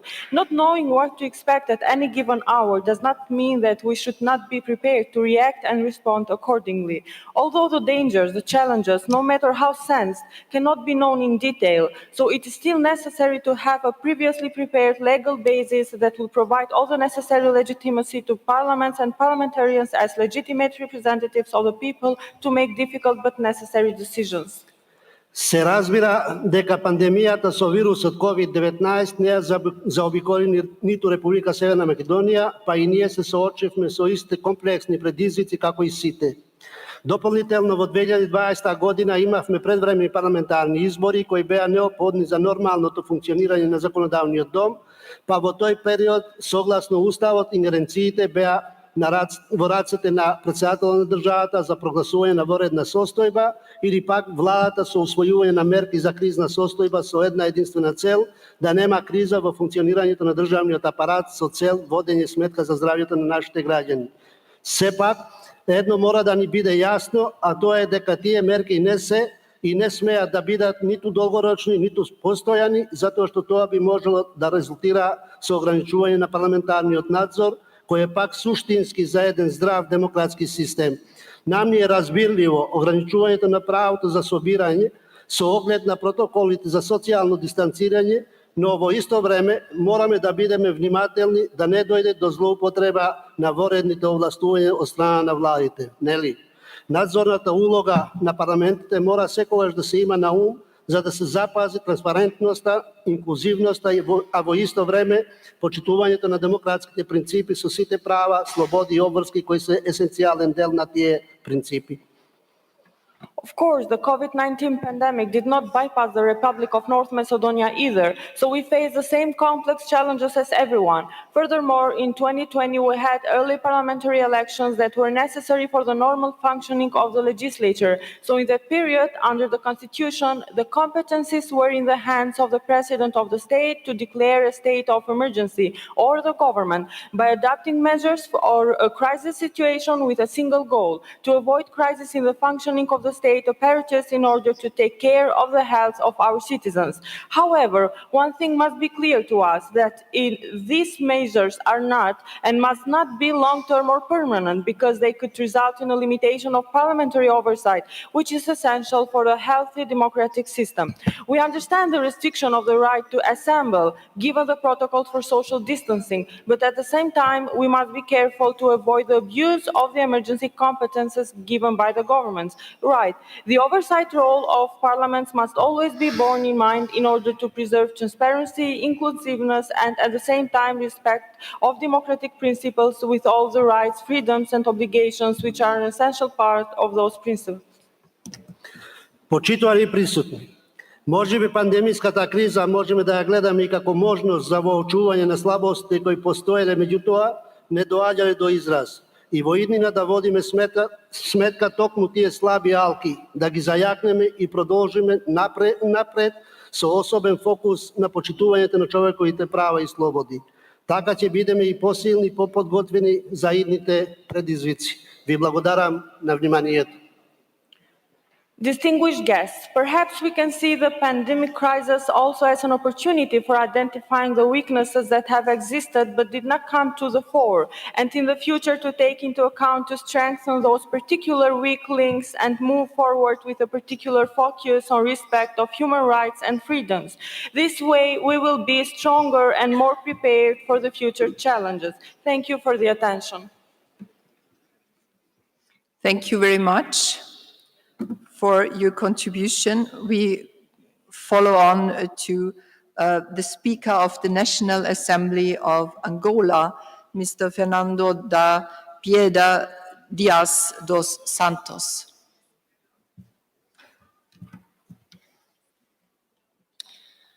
Excelências, minhas senhoras e meus senhores, permitam-me, em primeiro lugar, saudar e congratular Vossas Excelências pela escolha e profundidade das abordagens aqui apresentadas sobre o tema as medidas de emergência impostas pelos governos devem estar sempre sujeitas à aprovação parlamentar e à revisão regular da política. There is no doubt about moral and ethical. Hello, can you hear me? It's okay now. Okay.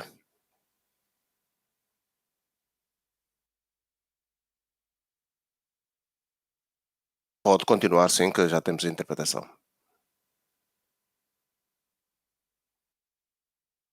There is no doubt that this debate is a natural political, but above all moral and ethical, in the sense of exercising political power in a balanced way that always focus on the defense of the fundamental freedoms and the guarantees of the citizens, our voters, and the whole of a popular sovereignty.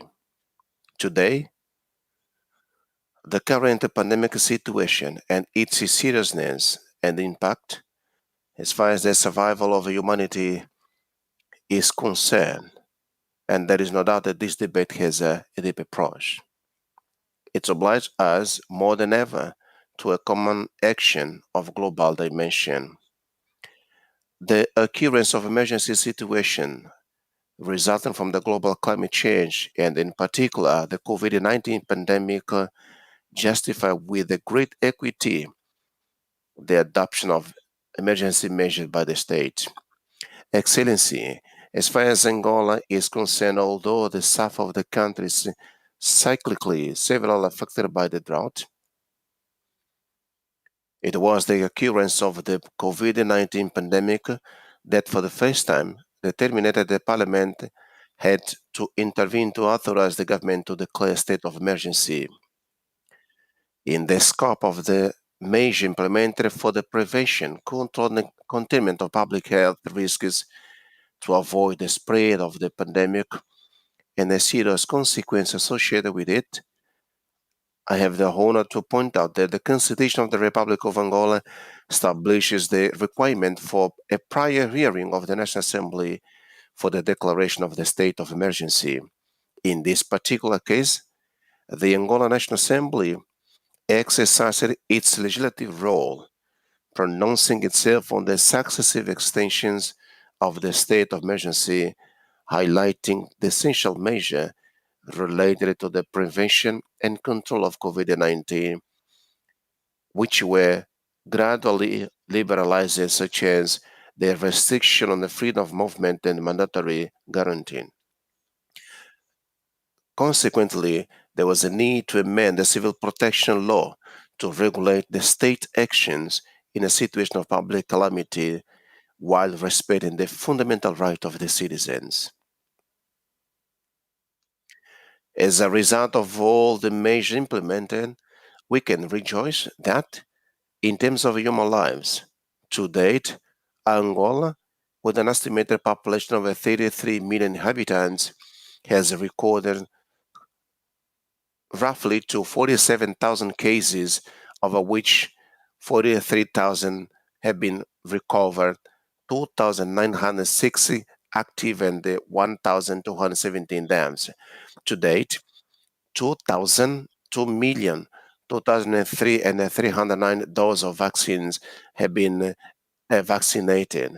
We appeal, however, the need for the effort to must continue to be made to ensure access to the vaccine by all countries, leaving no one behind, and the strengthening of the international mechanism for development of cooperation with a view to strengthen the resilience of national public health systems to face the crisis, and they give government time for capacity building with a strategy for agility in the face of the evaluation of the disease.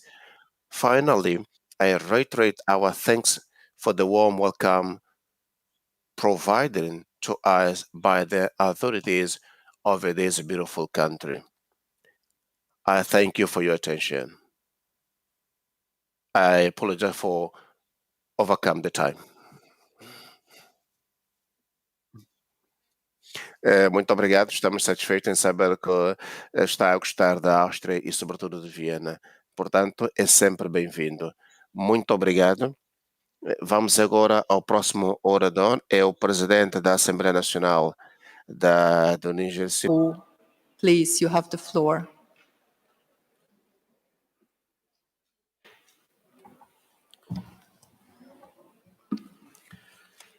Merci, Madame la Présidente.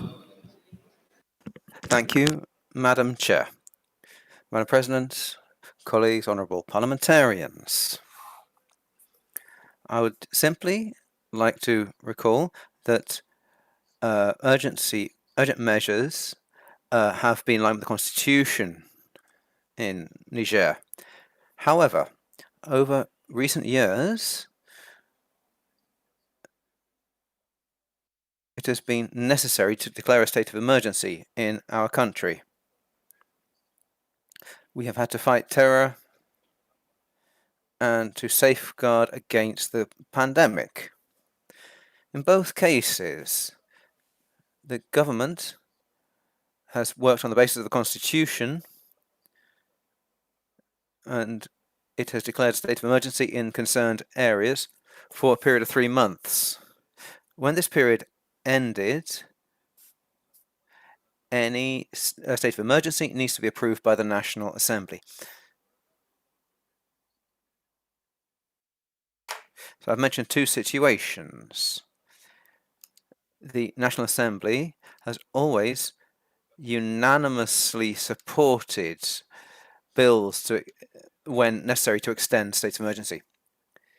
It's always been considered that security and health issues transcend all divisions.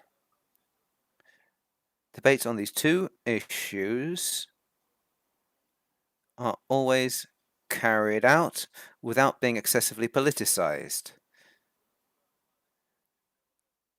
So the government respects the parliamentary prerogative, submitting relevant points to the National Assembly, focusing mainly on accompaniment of the state of emergency, notably decisions to be taken to avoid paralyzing vital economic activities. Madam Chair, to finish, I would say that beyond the question of prerogatives between the government and the National Assembly, there are urgent issues for our country. We must rely on multilateralism to overcome terrorism and also to overcome the coronavirus pandemic.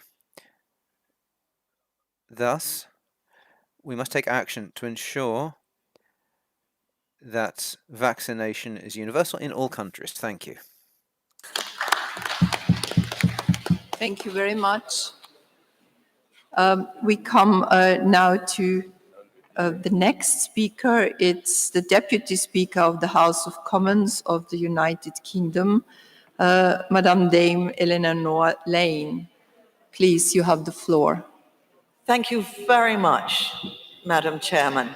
I'm very pleased to be invited to speak briefly on this particular session of of our conference because I consider this to be one of the most important sessions because it concerns what we actually do as parliamentarians to fulfill our duty to hold governments to account, and that, after all, is why we're elected.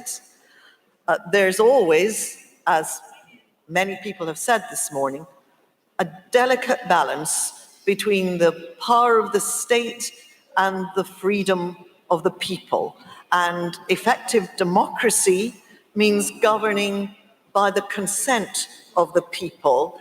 This is a principle that we hold very dear in the United Kingdom. And it does mean that people have to have confidence in the laws that are being made by our parliament. So, first of all, they have to have confidence that the laws they're required to follow have been made in a fair and honest manner. And secondly, that the lawmaking process has been properly scrutinized by the elected representatives of the people. And I would suggest to the conference that these principles are more important than ever when we have all been putting it in place greater restrictions than ever before on the freedom of the individual because of the way we've had to deal with the COVID pandemic. In the UK Parliament, we have made sure that certain checkpoints have been put into the system.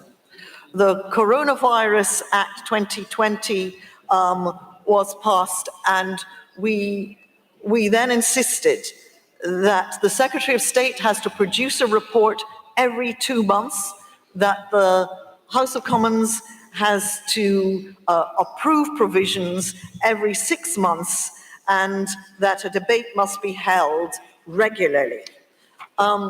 Most importantly, we have also used secondary legislation, and I'm happy to tell you that we have debated 486 statutory instruments, that is, pieces of secondary legislation, over 51 hours of debate.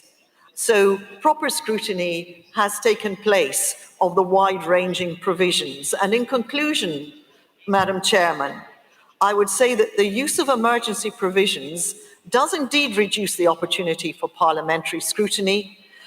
The reduction in scrutiny is likely to have an impact on the quality of legislation, but that this may be justified in the very particular circumstances in which we now find ourselves, but must be used sparingly to ensure that the role of the legislature, and therefore the integrity of the legislative process, is never undermined. Thank you. Thank you very much. It really shows how important it is to scrutinize the government and to have parliamentary debates. We come to the next speaker. It's the Deputy Speaker of Hungary, Mr. Istvan Jakab. The floor is yours, please. Dear speakers and vice speaker, colleagues, ladies and gentlemen, in Hungary, cases of extraordinary legal order, special situations were originally regulated in detail in the fundamental law adopted by the Hungarian Parliament. In 5 out of the 6 special legal states, the National Assembly decrees and terminates them, or subsequently extends or approves the measures taken by the government during the special legal state. An exception to this is unexpected attack as a special situation. As in many countries, the government is entitled to order a state of emergency in Hungary, but the measures taken must be extended by Parliament, otherwise they expire after 15 days. The government declared a state of emergency at the start of the first wave on 11th of March 2020. During each wave of the pandemic, the Hungarian Parliament granted the necessary authorization to government by law and extended the validity of the government's measures while reserving the right to revoke them. This is the so-called emergency brake clause. I think it is important to stress that the Hungarian legislature, in compliance with the measures for the control of the epidemic, has been continuously sitting with the physical presence of its members, in addition to the authorization given to the government, and its control functions were reinforced at the beginning of the epidemic. In the light of the experience of the epidemic, the role of Parliament was further strengthened by the amendment of the constitutional rules. Currently, a simple majority is sufficient for Parliament to take decisions, but from 2023, a qualified majority will be required for Parliament to authorize the extension of the emergency. The COVID laws also specifically require the Hungarian government to provide regular information on the state of protection in plenary, and this was done before the agenda. In plenary, when the epidemic situation arose, in order to reduce the number of times the full House had to be present to take a decision, the political groups agreed to give preference to immediate questions twice as often per week and also to interpellations, which also required a vote. It is clear, therefore, that in Hungary the government's COVID measures are limited by law and that during the special state of affairs, parliamentary control is maintained at all times, which is the basis of democratic functioning. Thank you very much for your attention.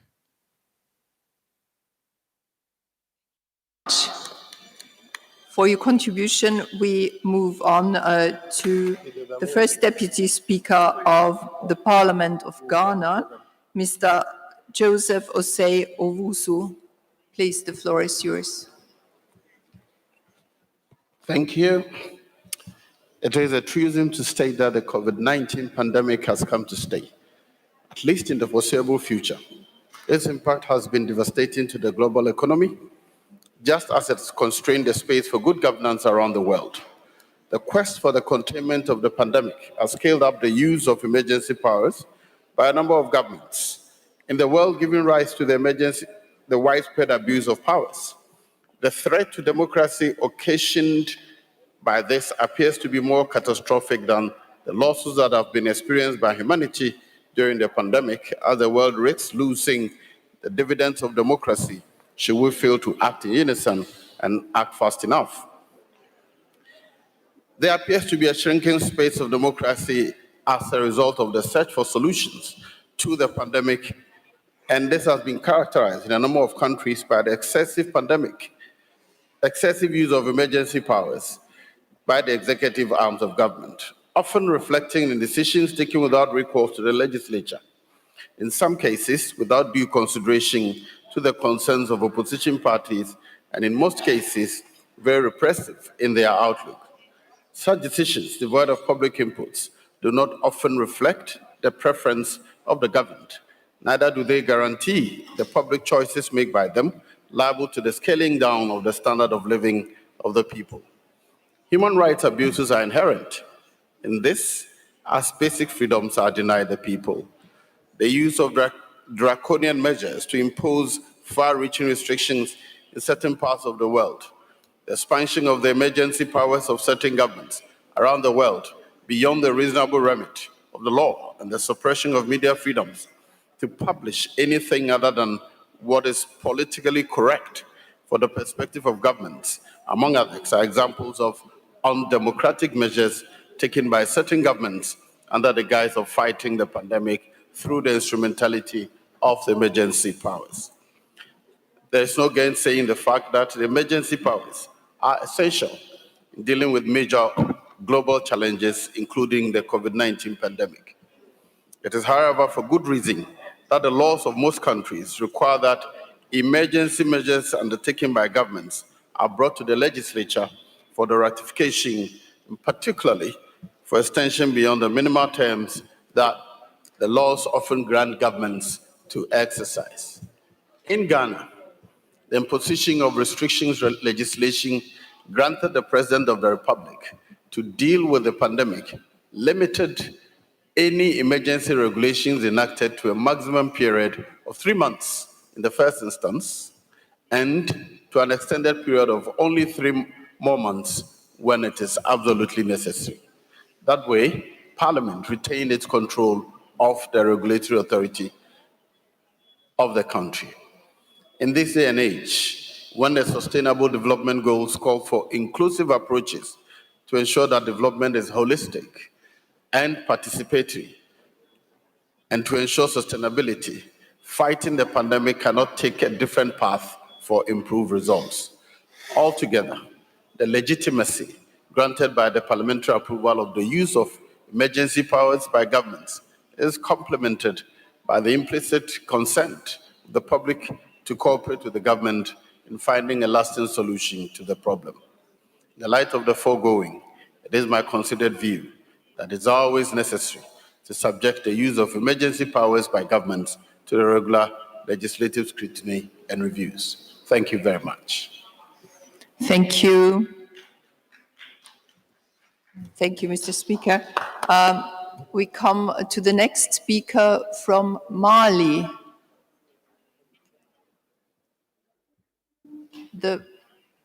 Mali.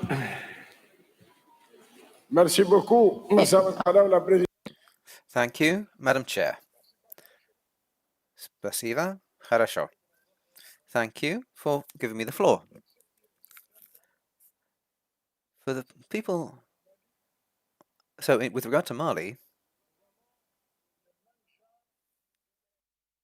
we have similar operations to those in Niger. I would like to greet the honourable member from Niger. We work in the same way with regards to states of emergency. With regards to war, a decree can be made to declare war within 10 days. Extension of the state of war must go before Parliament. So until the government needs to put measures before the National Assembly to ratify the declaration. The President has exceptional powers under Article 50 of the Constitution. In this respect, there are a few things that need to be done. When the President exercises these exceptional powers, the Parliament continues normally. It functions normally. At the end, we evaluate how the President has used exceptional powers. The government is responsible to Parliament. I'm going to talk a bit about COVID-19. It was discussed yesterday. I would like to insist regarding the relation of rich countries to poor, fragile countries. We have problems. We cannot be indifferent to problems in fragile countries. So the Vienna Declaration should call on rich countries to put us all on an equal footing with regard to the vaccination. Thank you very much. Thank you very much. We have a last speaker from Iceland. Yeah, thank you. I would answer the question concerned. We are discussing, obviously, with a yes, but we have to keep in mind that the executive power, a government, can have a constitutional law and lawful duty to act under certain circumstances. In the Icelandic system, it's even so that the chief medical health officer he can unilaterally take some measures in a situation of extreme risk. But of course, he then has to get consent from the Minister of Health and government from Parliament. Now, if we are in a parliamentary-based system where a government normally has to have a majority backing or at least be tolerated by Parliament, obviously this should be avoided at all costs, that governments take the extraordinary powers into their hands. And what Parliament can do is to strictly limit, both in subject and time, what actions government can take without a formal approval of Parliament. In Iceland, we were successful in keeping the Parliament up and running. This was mentioned yesterday by both our President and the General Secretary, how important that has been in this pandemic. And that, for instance, in our case, meant that the Minister of Health could every other week report to Parliament on the situation in the pandemic. So one could say that the first duty of a Parliament in a crisis situation is to secure its own operations, make sure that Parliament is open and up and running. Then the democratic aspect, of course, should not be overlooked. The fact that members of parliaments, well, let's hope so, are directly and fairly and democratically elected by the people, obviously to leave as much power in their hands as possible is likely to limit the risk of a gap between society and the authorities. But finally, I think, and what is the biggest risk here, I think, is that parliaments give in to pressures in extreme situations and grant the authorities, executive powers, extraordinary rights. And that, of course, should be avoided at all costs.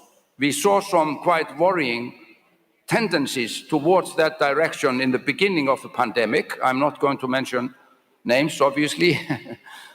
But I think we should, in light of what since has happened, and that we are now 1.5 years into this situation, how important it is not to lose its nerves and give in to pressure. So Parliament should stand in their own rights and secure their own operations and avoid at all costs to grant the executive power extraordinary powers. Thank you.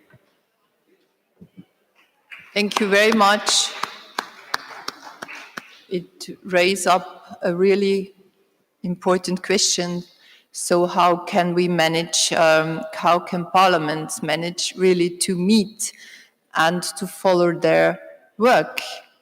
But also on the other hand, how can the balance be between parliaments and governments when there are emergency situations? So I can't see any more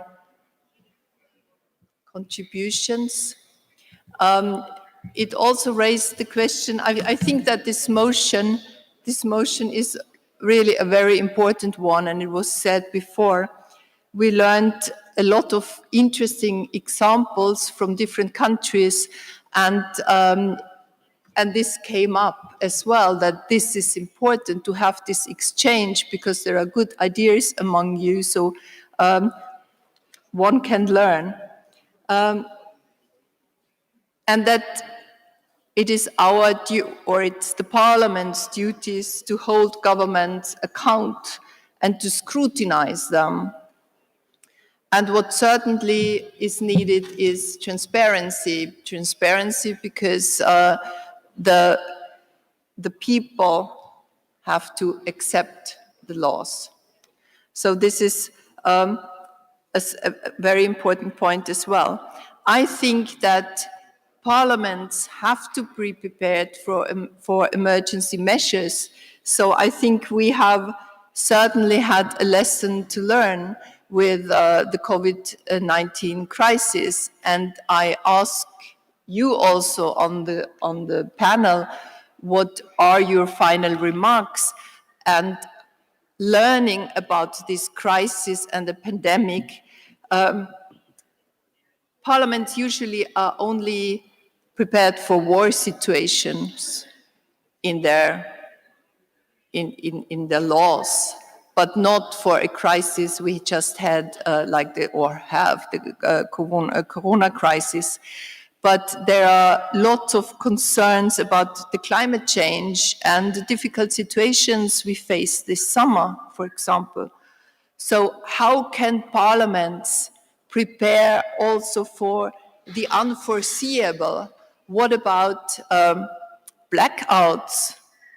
What about things that really give huge problems to parliament, to the government, to all international organizations? So what are the measures that you really have to look for and which you really have to take to be prepared for emergencies like the one we just had, but also for the future? So what do you take from the discussion, Mr. Fico, please?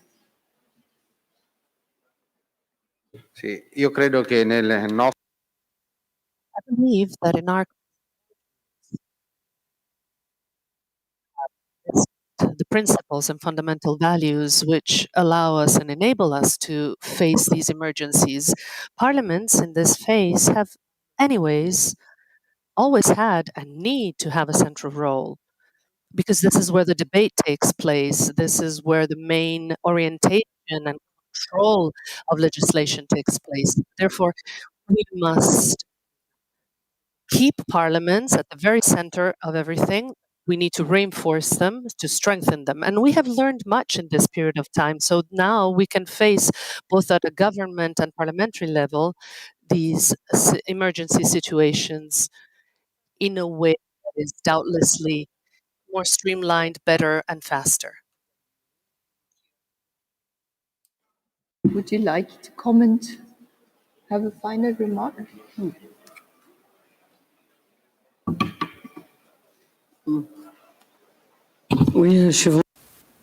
Yes, thank you very much.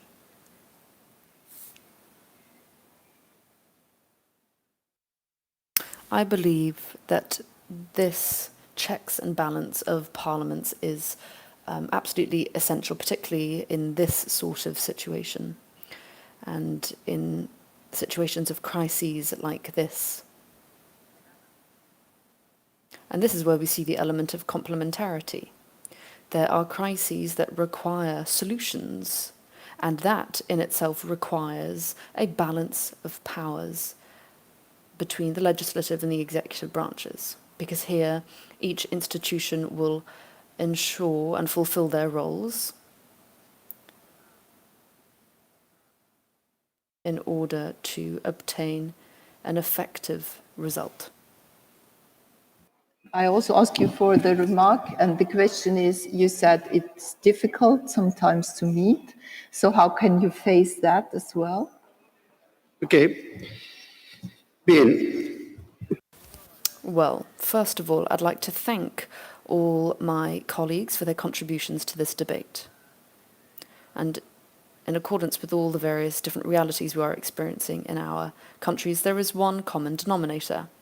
Practically all of us, without exception, have referred to the risks that states of emergency can bring about, particularly for the executive branch. And the fundamental risk here is the abuse of this checks and balance. And this abuse that can result in authoritarianism and the restrictions of the freedoms of citizens beyond the limits established in our own respective constitutions. And yet, this is where congresses have an essential role to play when it comes to transparency and legislation, particularly for the health emergency status. Here we are looking at material, financial, and technical resources.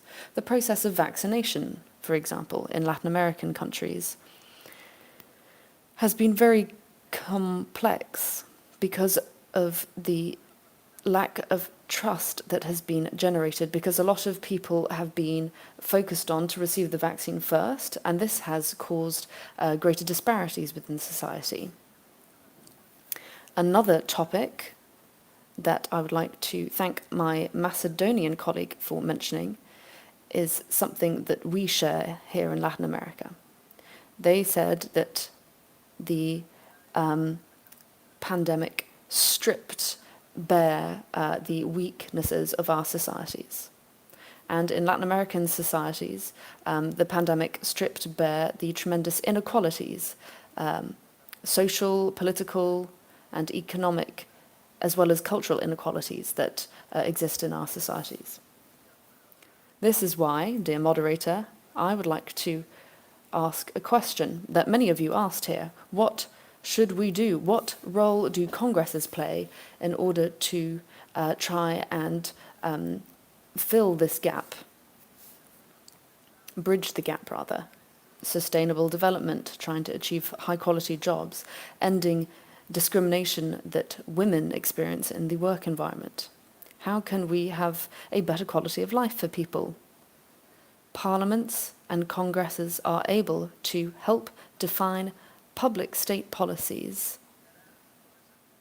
that can live up to the challenges of poverty, education, health, and sustainable development and growth. Because this is something that needs to be done in the medium to long term and not in the next elections. This is why it is the responsibility of all governments to develop these public policies. This is where I think that we can really play a significant role. Thank you. Thank you. Thank you very much. Ladies and gentlemen, dear participants, I want to thank you here on the panel for your presentations, for your thoughts, and I want to thank you all also for being here and taking part in the discussion. I think we learned a lot from the different countries, and I think we have to prepare, unfortunately, for emergencies like this.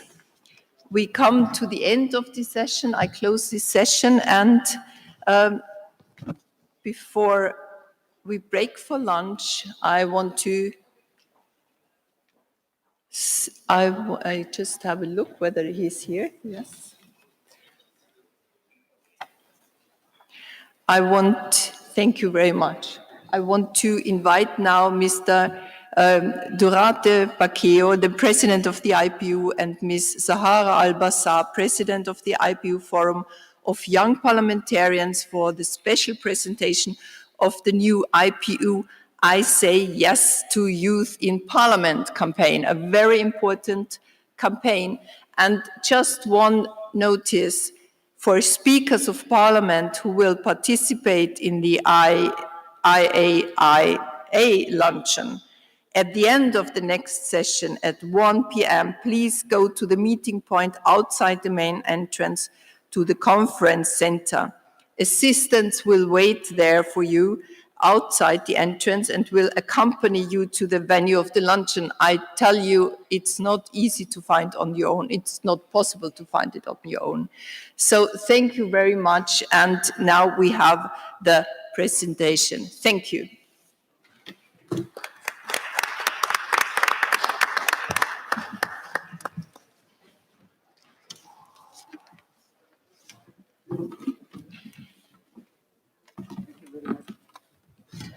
Thank you very much. Thank you. Thank you. Thank you. Thank you very much. Thank you. I don't know how you're doing today.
honorable speakers of parliament, dear colleagues, it's a pleasure to be here with you and with Mrs. Sara Albazar, President of IPU Forum of Young Parliamentarians, for a special moment.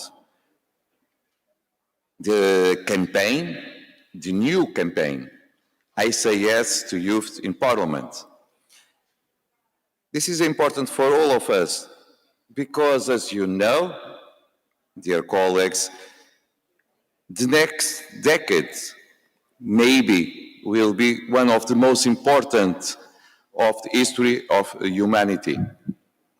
The challenge are so huge, not just with the recovery from this pandemic, but with climate change, about the gap of poverty, inequality that is bigger and bigger year after year, that the decisions we will take today will affect their future. And that's why it's so important to have the participation of youth in the decisions we are taking.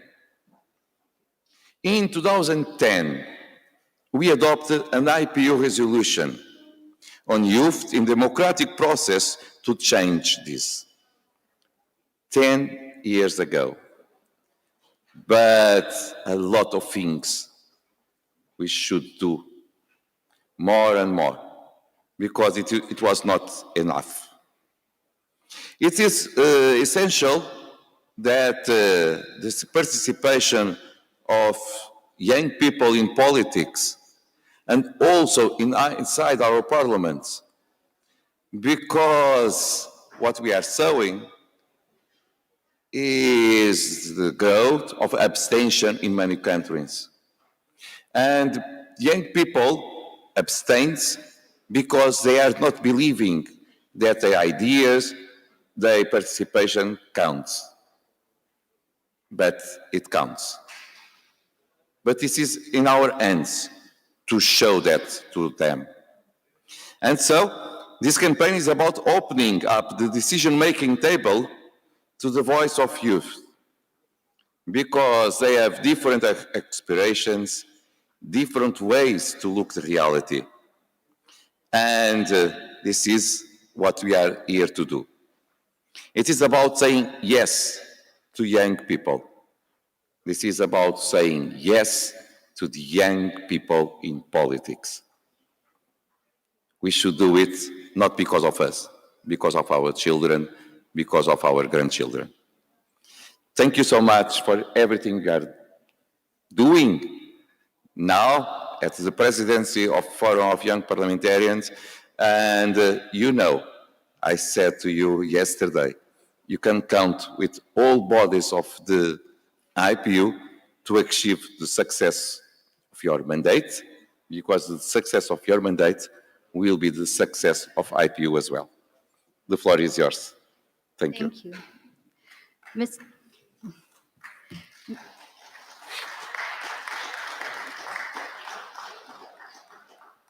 Mr. President, honorable speakers of parliament, distinguished parliamentarians, dear colleagues. I am honored to be with you today alongside the IPU president to speak on behalf of the young MPs. As the president said, the IPU has achieved a lot since 2010 resolution on youth.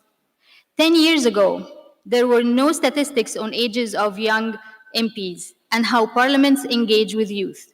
Today, we have data from hundreds of chambers of parliament.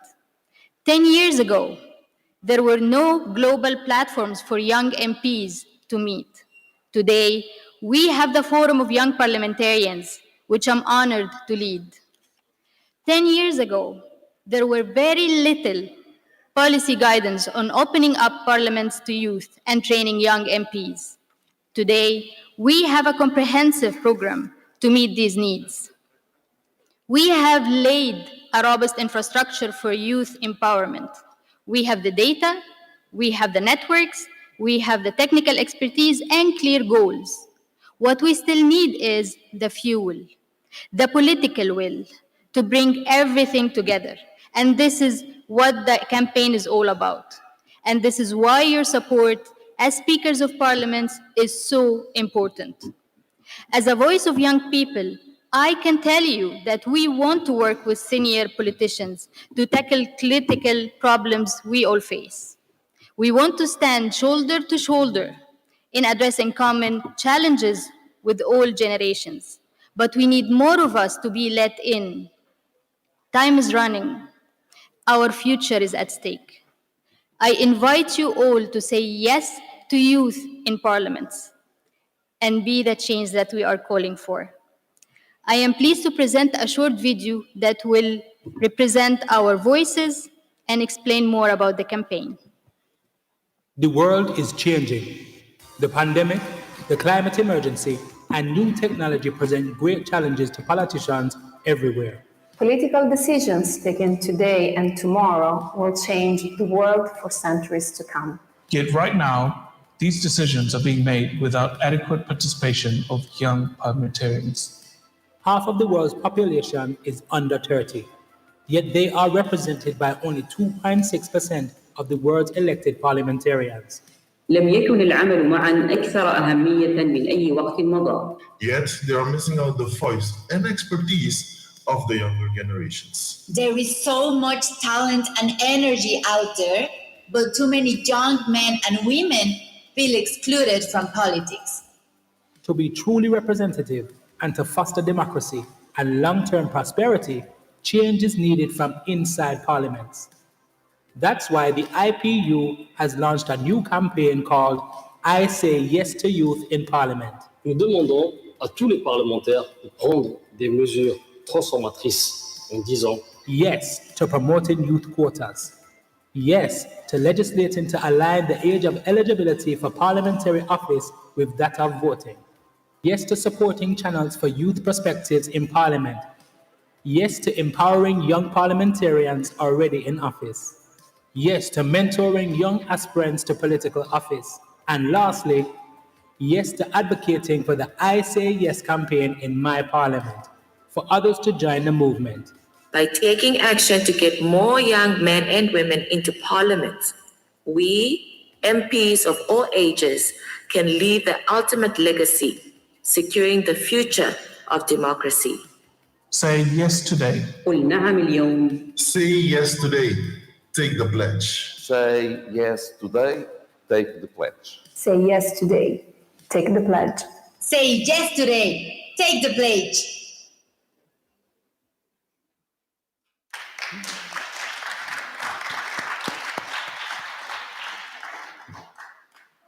Honorable speakers of Parliament and dear colleagues, there you have it. Youth quotas, lowering ages of eligibility, youth channels in Parliament, empowering young MPs, mentoring young aspirants, and promoting youth participation.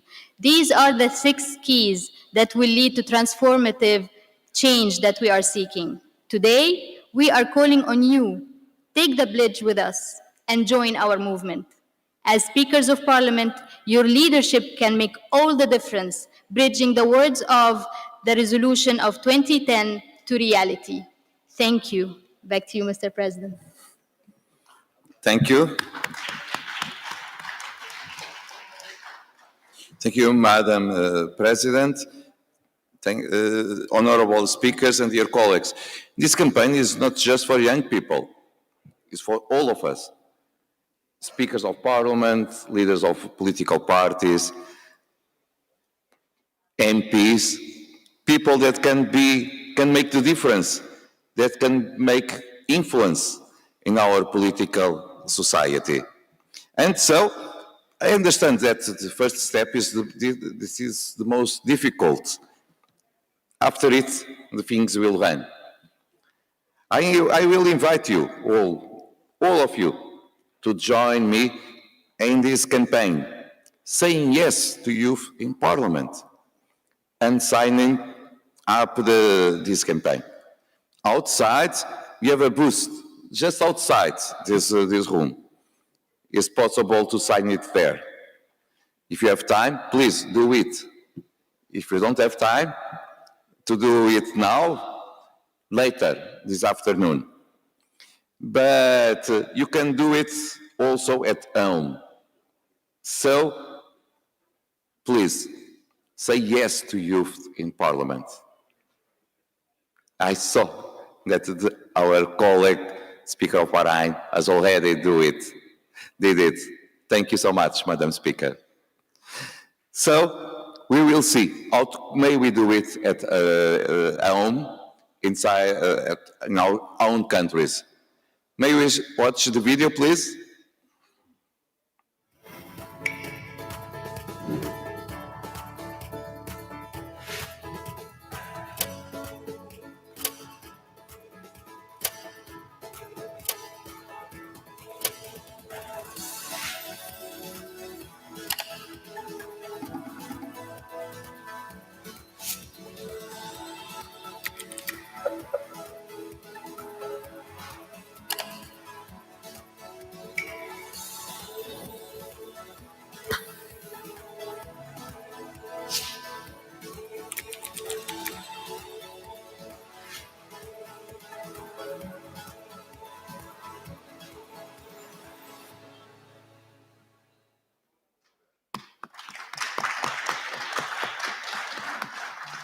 So it is so easy to do it.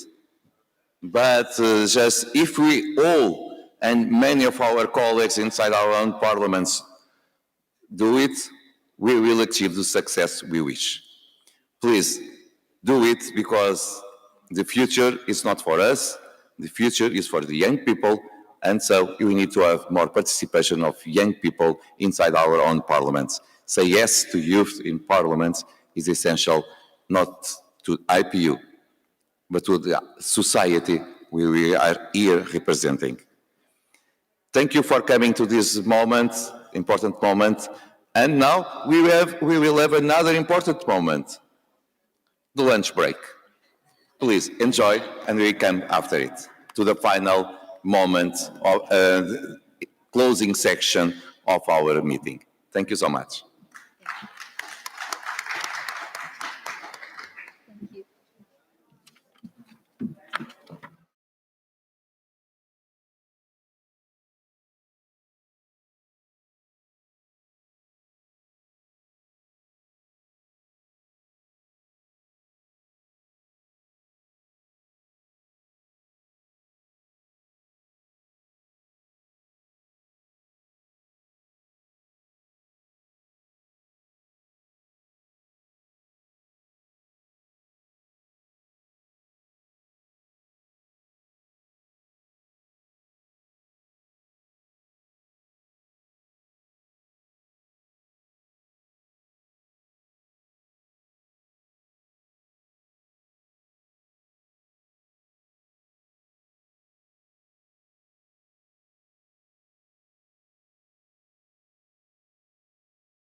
and Mr. Speakers, we are back to our closing ceremony. Thank you so much. Is it possible to ask your comprehension to take your places? Please, to go, to continue our work and to finish our conference. Thank you so much to be here, to resist these 3 days of hard work. And we have reports from the different panels and also a final declaration to be presented to all of you. And so I will ask our colleagues from different countries that are reported from the different panels to present the conclusions. And this way, I will begin to give the stage to the speaker Stephanie Does from Belgium as a reporter on panel 1, towards a new global social compact for gender equality. Madam Speaker, you have the floor. Thank you very much.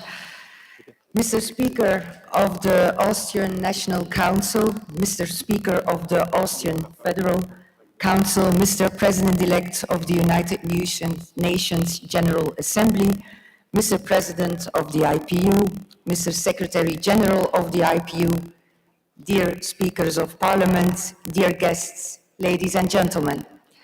It is my great pleasure to be presenting the results of the first panel discussion. The theme of the panel, Towards a New Global Compact for Gender Equality, helped identifying the transformative agenda needed to promote gender equality by triggering reflections and good practices.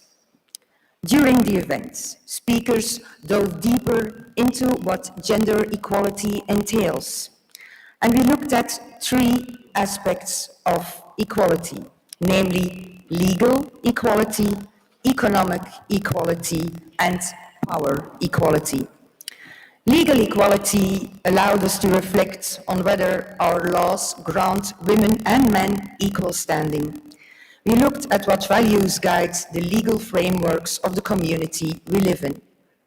And we found out that there are good practices on how legislation has been used to bridge the gender gap, like in Benin. In Benin, alone, 30% of their national budget to the education of girls, sending 80% of girls to school through microcredits. In Norway, a landmark law was introduced to hire 30% of board members in all publicly owned and listed companies to be women. While, of course, dear colleagues, there are good practices, we recognize that in many countries there is a big gap between what the law says and, of course, what is being practiced. Thus, as lawmakers, we must be very vigilant in ensuring gender equality are properly carried out. We must have mechanisms that monitor the implementation of these laws and that identify how they can be improved.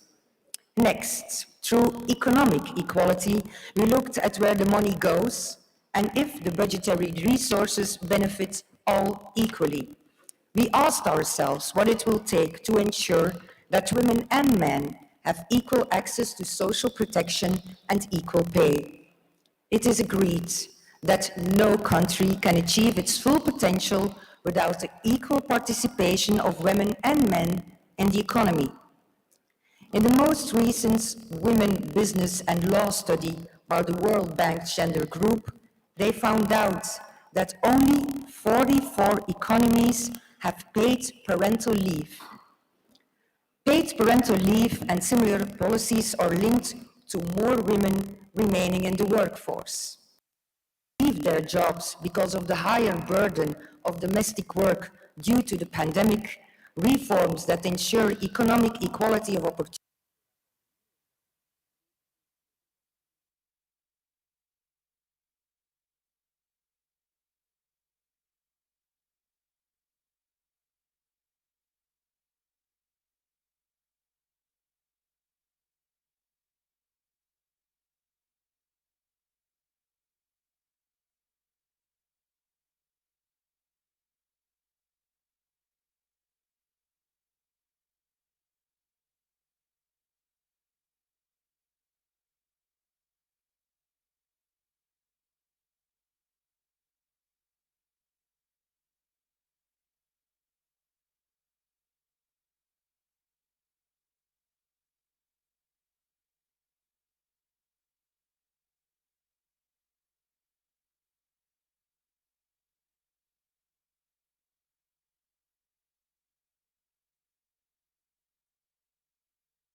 even at times of crisis. This must be grounded on full equality between men and women in all areas of life that pursues equal outcomes, benefits and services adapted to everyone's needs. We count on your strong support in this agenda, and I thank you very much for your attention.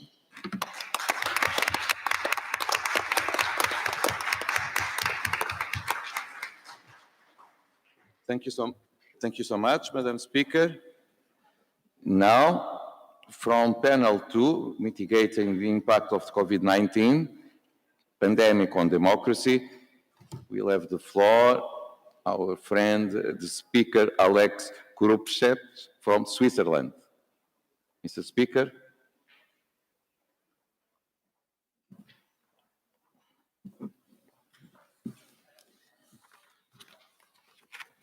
Herr Präsident, meine sehr verehrten Präsidentinnen und Präsidenten der Parlamente, sehr verehrte Damen und Herren!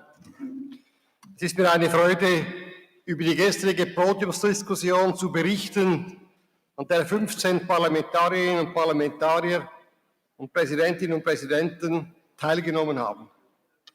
Seit nunmehr fast 2 Jahren wird unser Alltag von einer Pandemie beherrscht. Doch Covid-19. It is a pleasure for me to report back to you from yesterday's panel discussion, ladies and gentlemen. For almost 2 years, the pandemic has plagued the world. Many limitations had to be introduced to protect our citizens. In a democracy, citizens are used to have their say, to participate. But all of a sudden, decisions had to be taken top-down without involving them. In many places, people understood that this was necessary, at least at first. Rules were clear and were applied to everyone equally. In a second phase, the understanding for these limitations decreased. Some even questioned the rule of law of these protective measures and their democratic legitimacy. In our debate, we pointed out that it was very important for parliaments not to stop the work during the pandemic. Many parliaments introduced new methods of online work in order to be able to convene, and these new means will also be used or can also be used after the end of the pandemic. In some countries, the legislative activity even increased because many laws had to be passed. And the members of parliament had many questions to their governments about how they reacted to the pandemic. However, the pandemic also shed a new light on many issues when parliaments had to decide on quite radical measures such as restricting freedom of movement. Very often simple majority was applied. In our debate, participants said that a simple majority is not sufficient for these kinds of decisions in order to ensure acceptance in our populations. Parliament should consider whether for measures that restrict fundamental rights or depart from them, a two-thirds majority should be used, as is used and necessary also for changes to our constitutions. Countering the pandemic at the same time also introduced new discussions. Many doubts were raised. Those who want to make use of social differences saw their chances by spreading misinformation about the virus in social media, to give an example. Finding appropriate responses to these challenges while ensuring freedom of expression and avoiding new threats and risks is difficult. However, these threats did not just start and come about with the pandemic. On the contrary, the pandemic furthered or increased risks that had been existing before.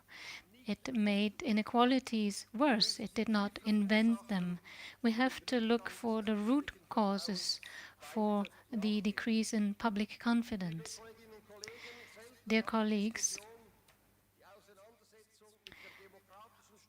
more than ever before, discussing, having debates about our democratic culture, these aspects are more important than ever before, and we have to continue along this way.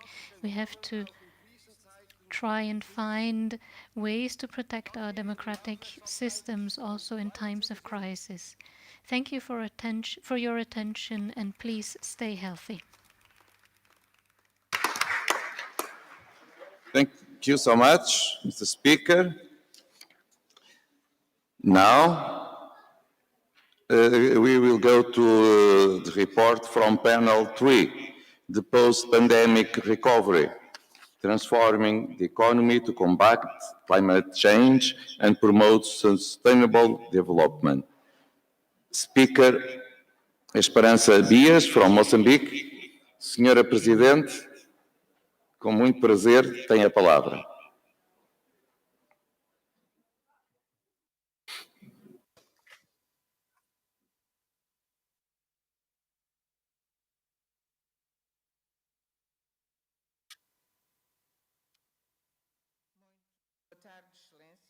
Thank you very much. To my declaration about the panel 3 about the post-recovery. The panel was moderated by Dame Eleanor Lang, Deputy Speaker of the House of Commons, and it counted with the participation of the speakers of the Mozambique Parliament, and with the experts from the Potsdam Institute for Climate Impact, and the experts from the International Fund for Agricultural Development. The interventions were made by speakers and heads of delegation of Austria, Guyana, Italy, Japan, Vietnam, Zimbabwe, Iceland, Dominican Republic, Madagascar, Uzbekistan, Bolivia, Spain, Syria, Arabic Republic, and Algeria. Climate change is threatening progress on sustainable development, and the COVID-19 has posed an additional set of challenges. The panel has discussed key parliamentary action that can be taken to facilitate the transformation of economic system so that the climate and development commitment linked to the Paris Agreement and the sustainable development goals are met.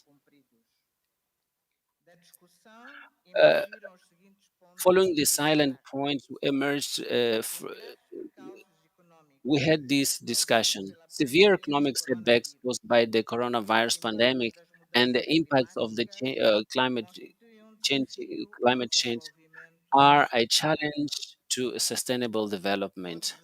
All countries are facing concurrent health, climate, and ecological crises, which are interconnected and mutually reinforcing. Climate change and a sustainable exploitation of the environment has led to increased risk of zoonotic disease and pandemics, water scarcity, and extreme weather events with far-reaching consequences in the terms of food insecurity, population displacement, and conflict.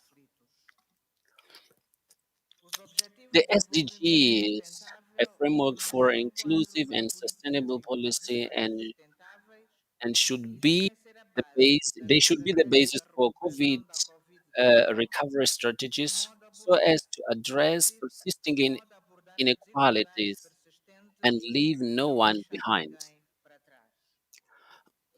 The Paris Agreement further provides common objectives to address climate change, but national ratification and domestication, as well as international cooperation and national solidarity, are required to fulfill global commitments.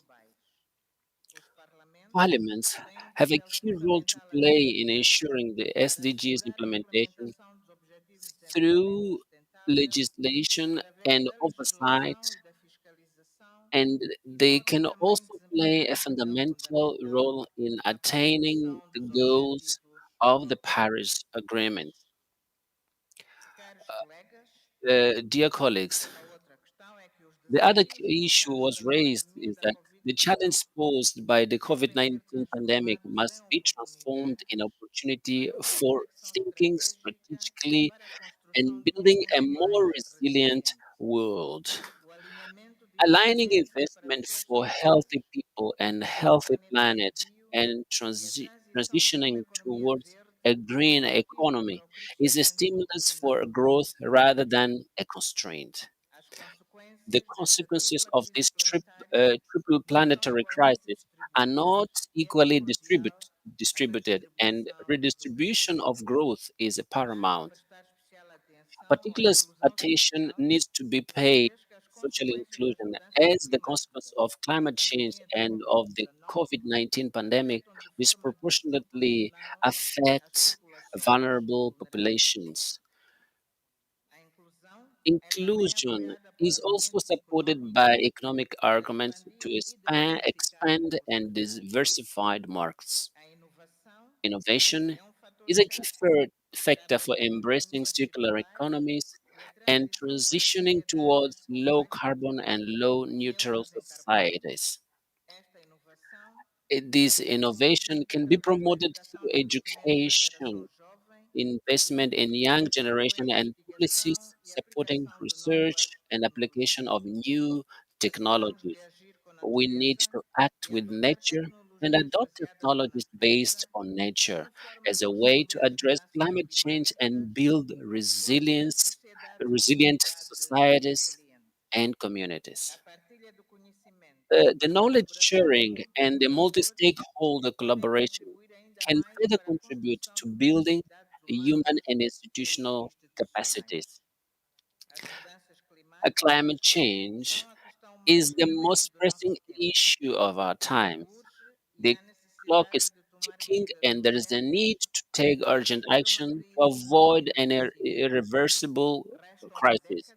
A decade is left to deliver on the global goals and the Paris Agreement. The upcoming COP26 meeting must deliver in providing solutions from a global perspective, including addressing the issue of financing the fight against climate change and articulating the nexus between the climate change, sustainable development, and peace, but keeping in mind the diversity of contexts of the countries. The IPU, together with the member parliaments, continue to provide a platform to ensure a parliamentary dimension of climate negotiations. For, to all of you, thank you very much for your kind attention.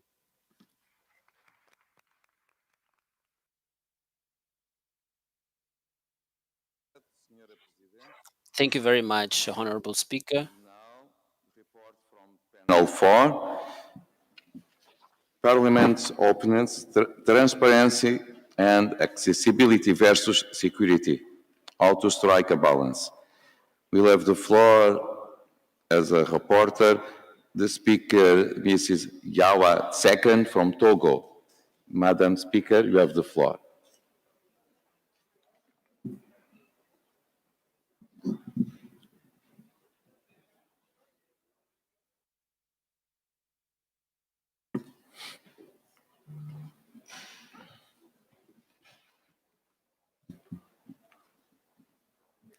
Je vous remercie, Monsieur le Président.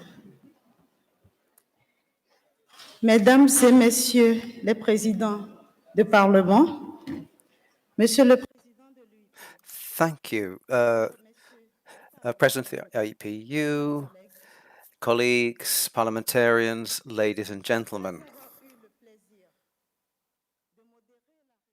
It was a pleasure to host Chair Panel 4.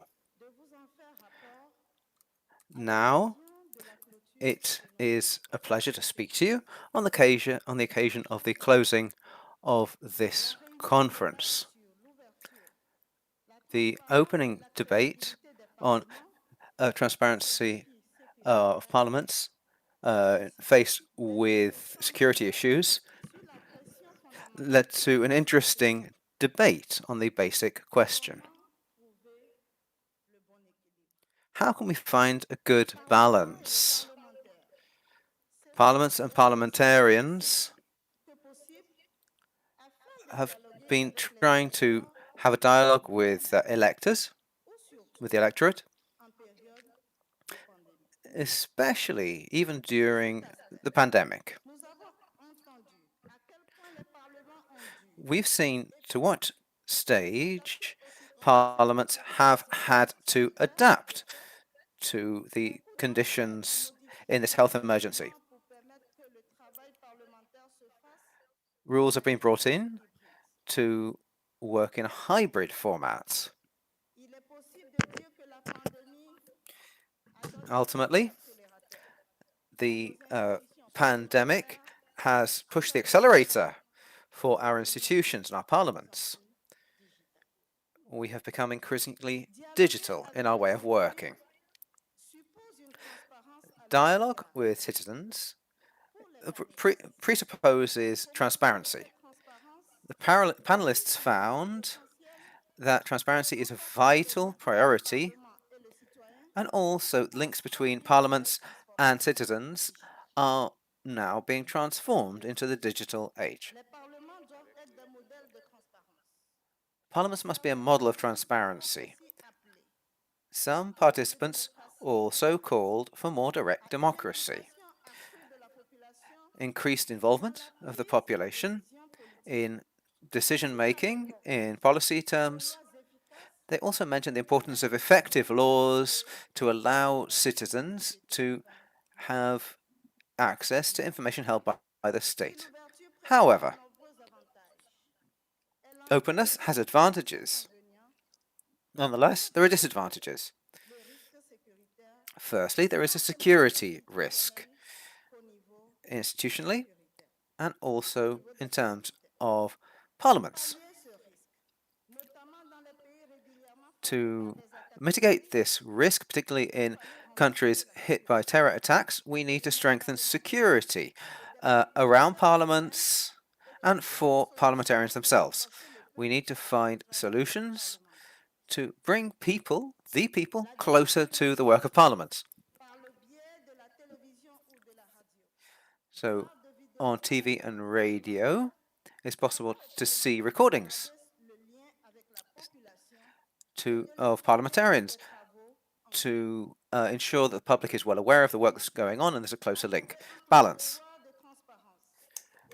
We have a duty to be transparent and open in parliaments. We have to ensure that parliamentarians are safe, and it's a delicate balance. This means physical security and also protection of digital devices and the fight against criminality.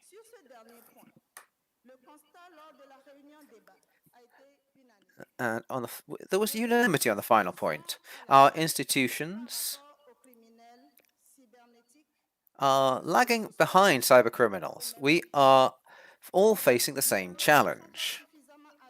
Our laws are not up to date enough to combat cybercrime. We need to change them to make them more effective. As parliamentarians and as parliamentary speakers, we need to increase our digital skills and the digital capacities of our institutions. Our debate covered the risks of misinformation. This is ultimately more harmful for our societies than the current pandemic even. Social media were mentioned. They help propagate fake news. Various people suggested that we should strengthen our legislation and also through increased transparency and better digital education. There was agreement that new laws to repress misinformation should be well thought through. A bad strategy could make the initial problem worse. Finally, we also discussed the fact that parliamentarians are increasingly victims of intimidation outside Parliament. Furthermore, there was unanimity in saying that all hate speech must be firmly condemned. The right to freedom of expression is not absolute, and in any case, it should not permit words of hate. There are various principles that must be respected.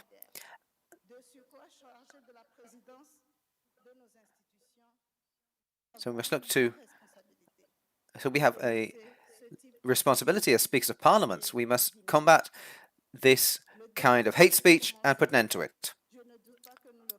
The debate has barely started. I'm sure there's much more to say. We'll continue soon. Thank you very much for listening.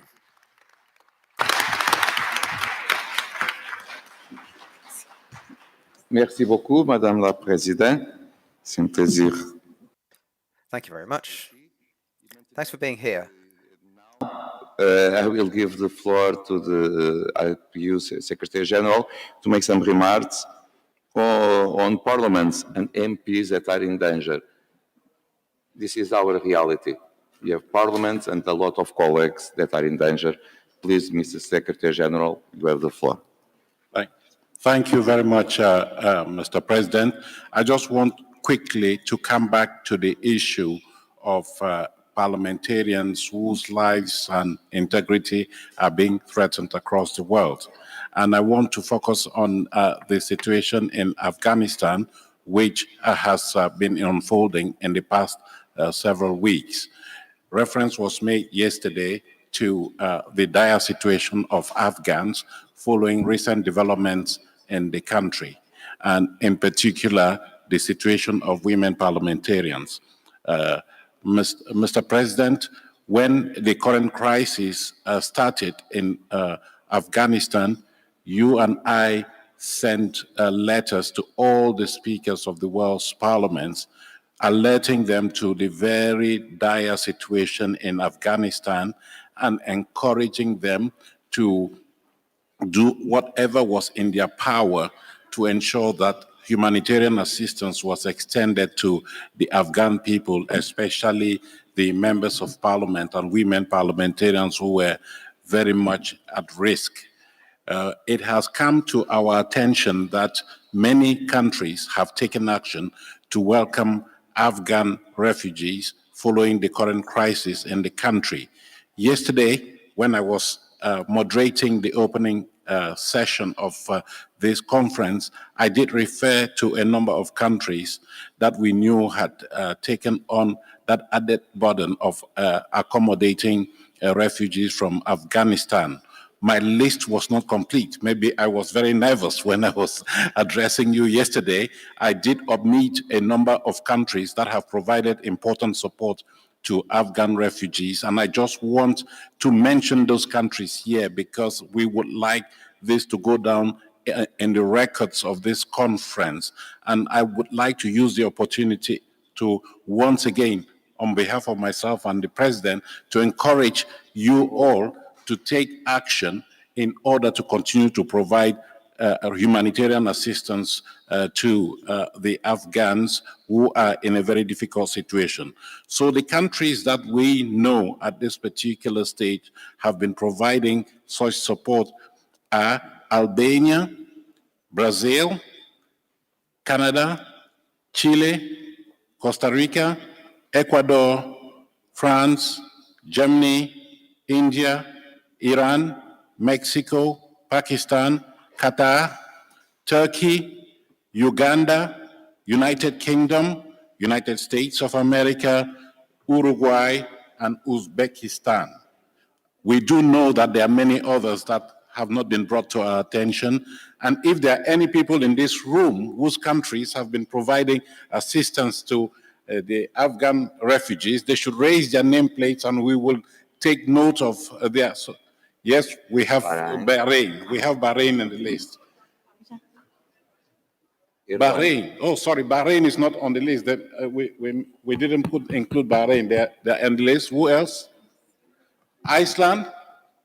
Portugal. Portugal? Who else? Ireland? Rwanda. Rwanda. Yeah, just read your name, country name. United Arab Emirates. North Macedonia. Sorry, North Macedonia. Emiratos Árabes Unidos. Iraq. Iraq. It's impossible to Please, read. just read. Is it impossible to read from here? Sorry. It's impossible to read from here. Just say the name of your country. Ukraine. Dominican Republic. Dominican Republic, very good. Ukraine. Ukraine. Okay, thank you very much. If there are any other countries whom we have forgotten. Thank you very much. If there are other countries that we have omitted from this list, please just indicate that to my colleagues and we will publish this list as a record of the proceedings of this conference. And we do encourage you to continue to display and demonstrate solidarity with the people of Afghanistan, but with other people around the world who are in difficulty, just as the Afghan people. Thank you, Mr. President.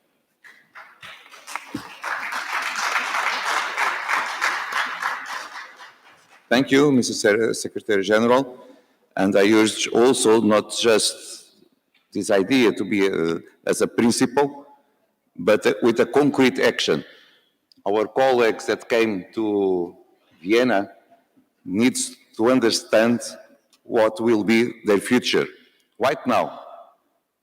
And so maybe some of you can help them to understand what will be the future tomorrow, because they don't know exactly what will happen after the finish of our meeting.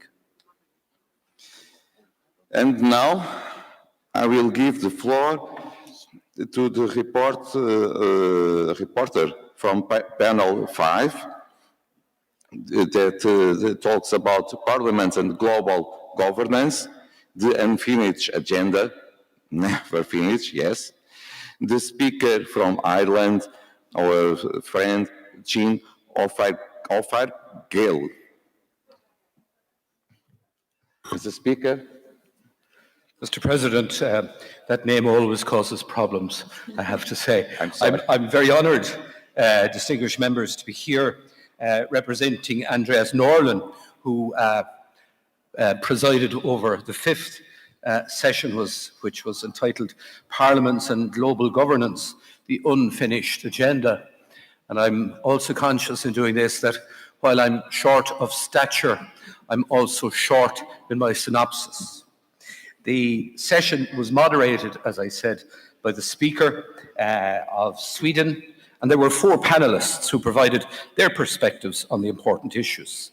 Ms. Beatrice Argenom, President of the Senate of Uruguay, Mr. Nico Schrijver, Professor of International Law at Leiden University and a former Senator of the Netherlands, member of the IPU Executive Committee, and Ambassador Kirsty Anderson, Permanent Representative of Norway to the UN in Vienna, and myself, President or Speaker of the Lower House of Parliament in Dublin. In our session, members, there was a good discussion on how parliaments may better engage on international issues to reflect the perspectives of their citizens. We acknowledged that the debates at the UN on behalf of we the peoples are conducted by our ambassadors, who are in fact able representatives of the executive branch of government. However, there was overwhelming agreement on the importance and need to integrate members of parliament in processes of global governance.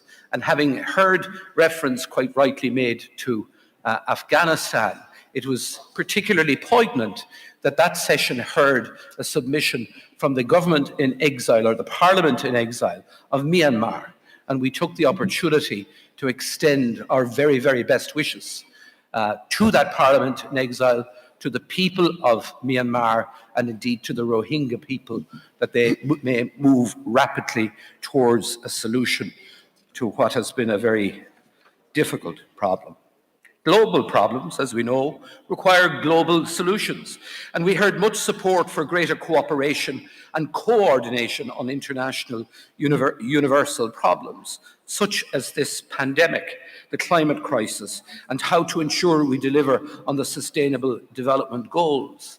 And our distinguished contributor from India highlighted the responsibilities that rest on us in the developed world to support those people in less well-off countries, to ensure and to aggressively, I would say, ensure that they receive the vaccinations which they so urgently require. I consider myself privileged to come from Ireland, where 83% of the population over 12 years of age have been vaccinated. We all must do more to ensure that the less developed countries get the essential support that they need. We heard many times over from speakers who expressed their overwhelming agreement for strengthening the work of the IPU in support of its member parliaments to engage in these issues and the desire to seek additional ways to integrate parliamentary perspective at the United Nations. And in his presentation, Professor Schrijver noted that global governance is indeed a long journey, and it is all the stronger when it is supported by the people who are represented by their members of parliament. He proposed a more institutionalized engagement of parliamentarians in global governance, possibly through a UN parliamentary association comprised of representatives from each parliament. His proposal, though interesting to many, was discussed, and from it, the essential role of the IPU in elevating parliamentary perspectives in the process of global governance emerged. Political isolation serves no one well, least of all the people that we are all privileged to represent. Mr. President, It is fair to conclude from our discussion that many of us here would like to continue to build on our efforts, hand in hand with the IPU, and further work towards finding enhanced opportunities to engage as our people's representatives at home and internationally, and in building a more peaceful, a more equitable, and a more inclusive world. Thank you.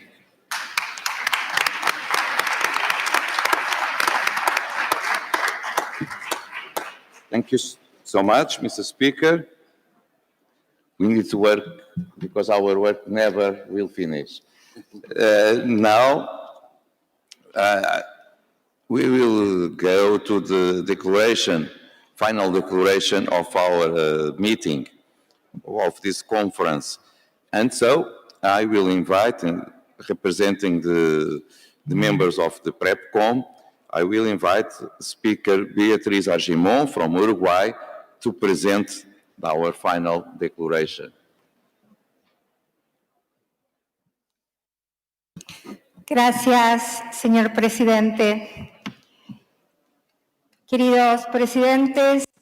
Thank you, Mr. President. Dear speakers, this general debate, interactive sessions over the last few days have covered various key points about the current world. So this document brings together what we've discussed this week.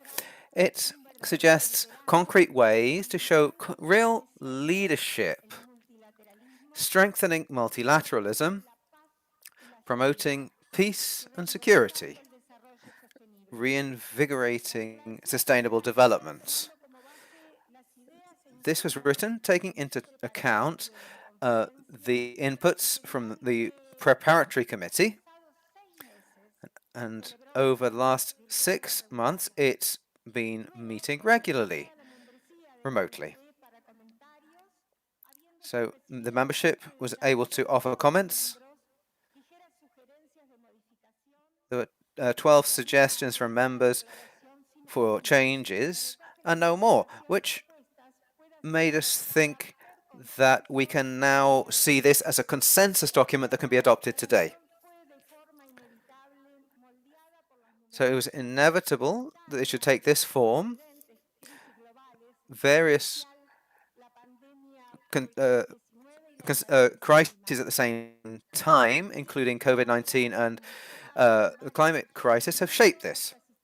Around the world, our institutions have been threatened. So, we are trying to present our response to the crises and to offer a foundation for building something better for the future. We firmly believe that effective multilateralism is the primary mechanism for achieving our aims. One of the key points of the work of the IPU is to recover from these crises, and we are focusing on the situation of women and girls. This declaration calls for a new global pact on gender issues. We need to protect women and ensure their full and effective participation in all areas of society. Likewise, we must recognize the impact that these crises have had on young people. The first step towards a better future for children is in our hands.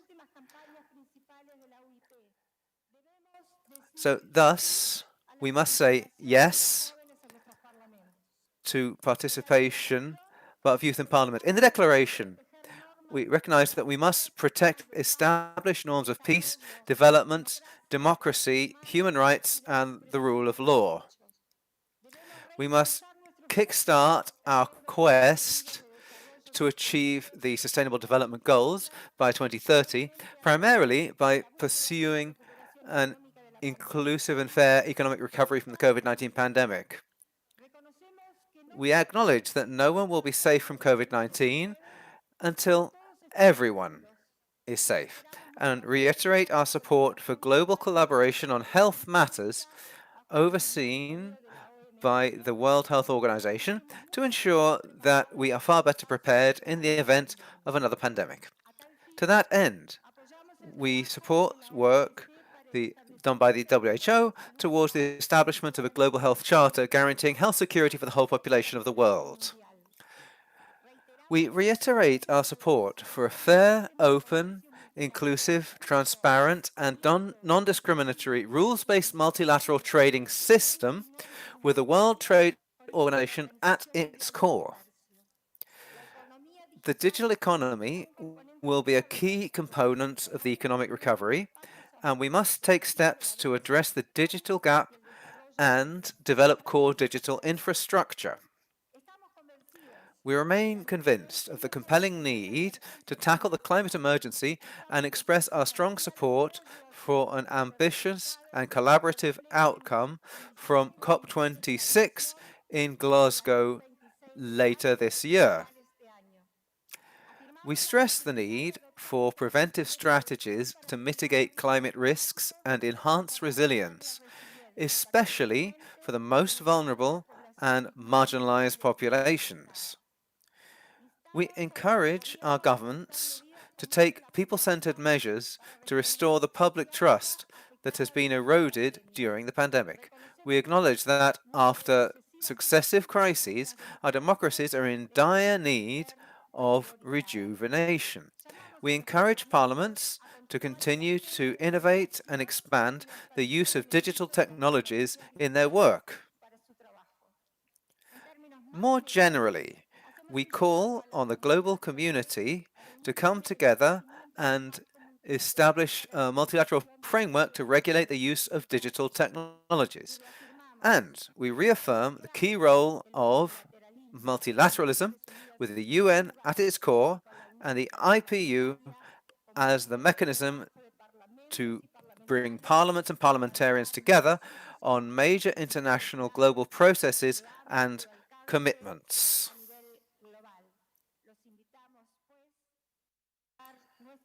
So please support this declaration.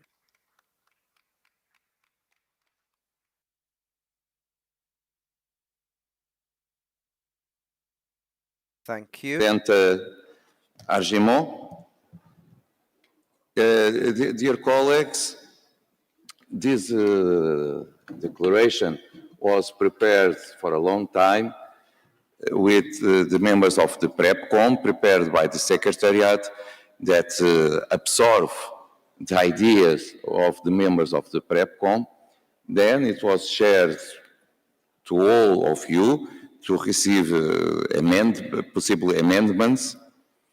And after it, we had a second text that tried to incorporate the suggestions received until the end of the day that was in our roadmap, because it is impossible to continue until today.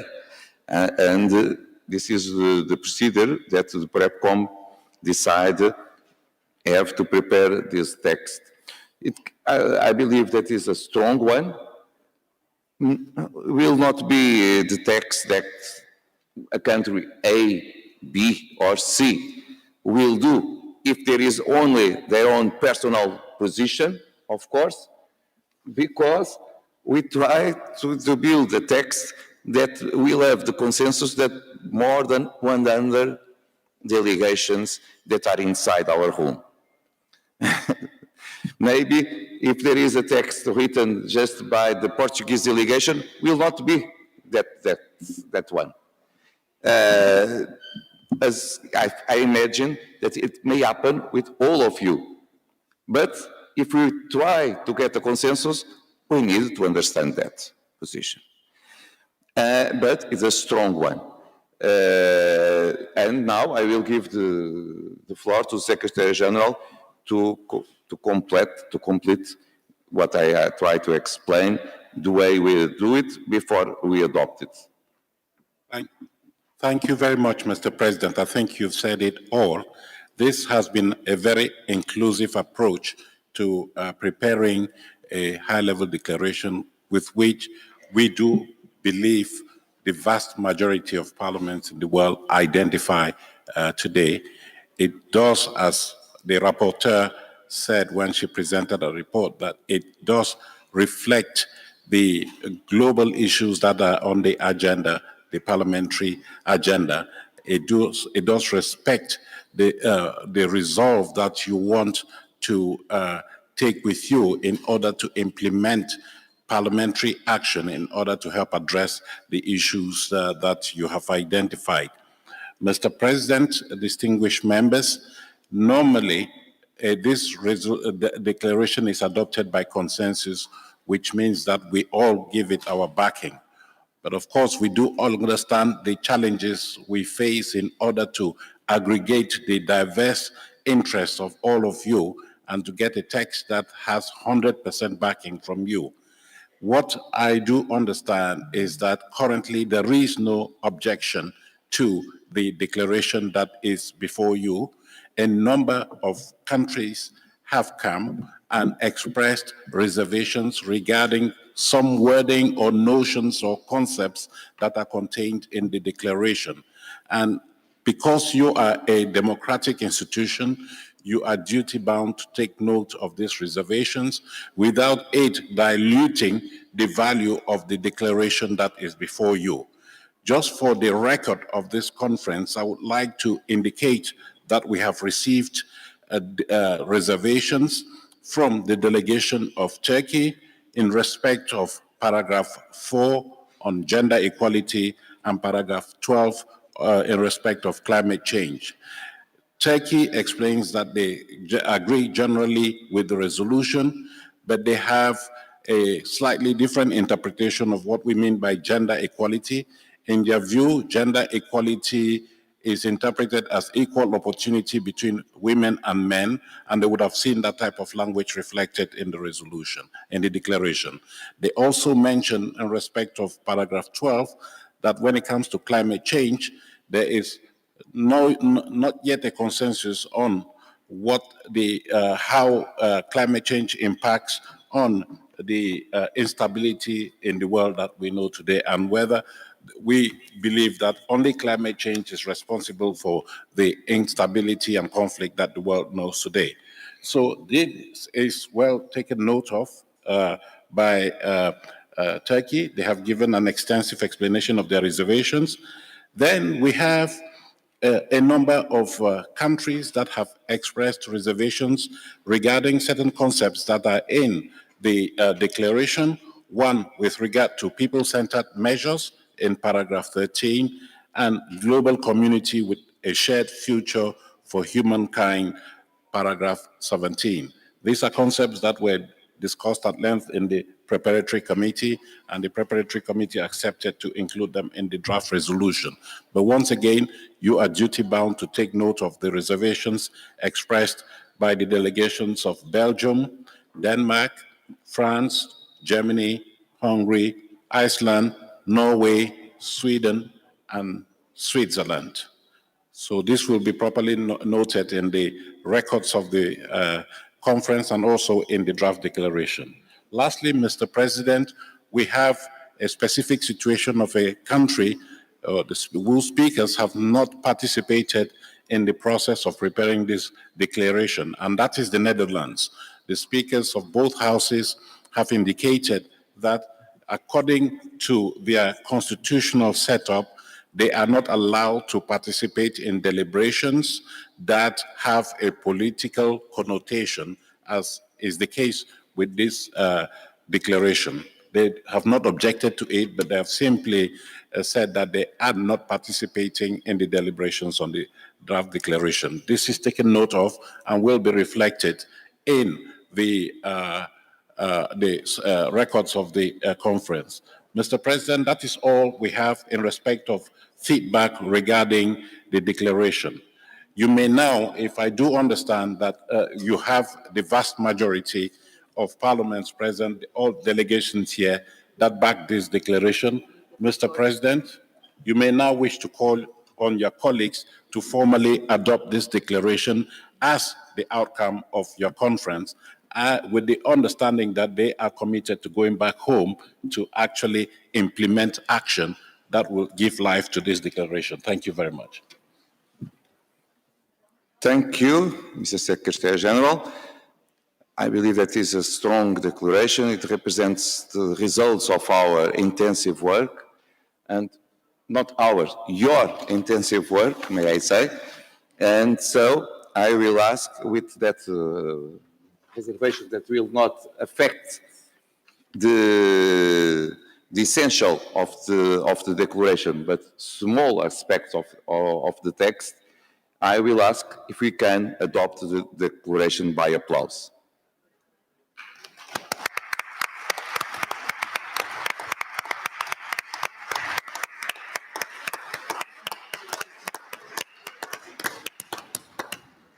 Thank you. Thank you so much. So the declaration is adopted, and it will represent the outcome of our conference. And we will be sent to all of you the final text, and please try to implement it in your own countries. But also, we will send it to the President of the General Assembly of the United Nations. And because we collaborate together, and we wish that will be a contribute to the work of United Nations as well. And because of it, but especially because the links between IPU and the United Nations are so strong, and we are working together also in this meeting, I will give the floor to the Director General of the United Nations Office in Vienna, Mrs. Gada Fati Wali. Please, you have the floor, Madam.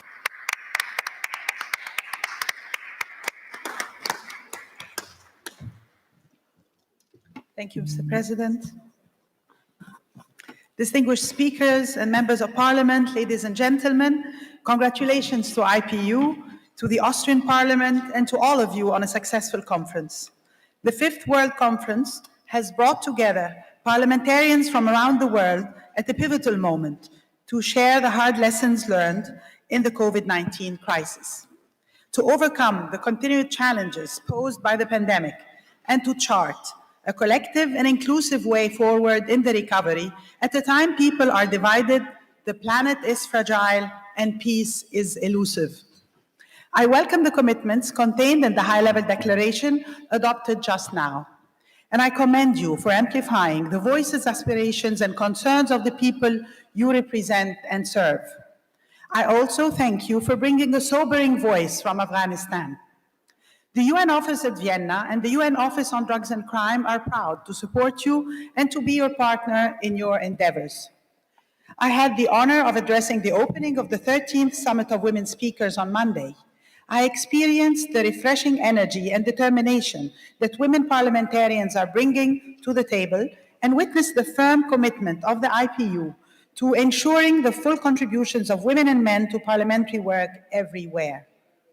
This commitment is also in evidence here, and I was glad to see that the first panel of this conference focused on a new global social compact for gender equality, which represents an essential precondition, a necessary means to an end, and a specific goal under the Agenda 2030 for Sustainable Development. This conference has served as an opportunity for the parliamentary community to address the impact of the pandemic on our systems and societies. It has further sought to ensure that our economic recovery also contributes to sustainable development and that the COVID-19 crisis does not overshadow the urgency of climate action. Your discussions have also contended with the important questions of how parliamentarians can strike a balance between transparency and security, and how the parliamentary community can further advance global governance going forward. In this regard, I welcome the focus of the final panel of the Fifth World Conference on the unfinished agenda and the untapped opportunities for parliamentarians and the UN to work together, driven by new ideas and approaches.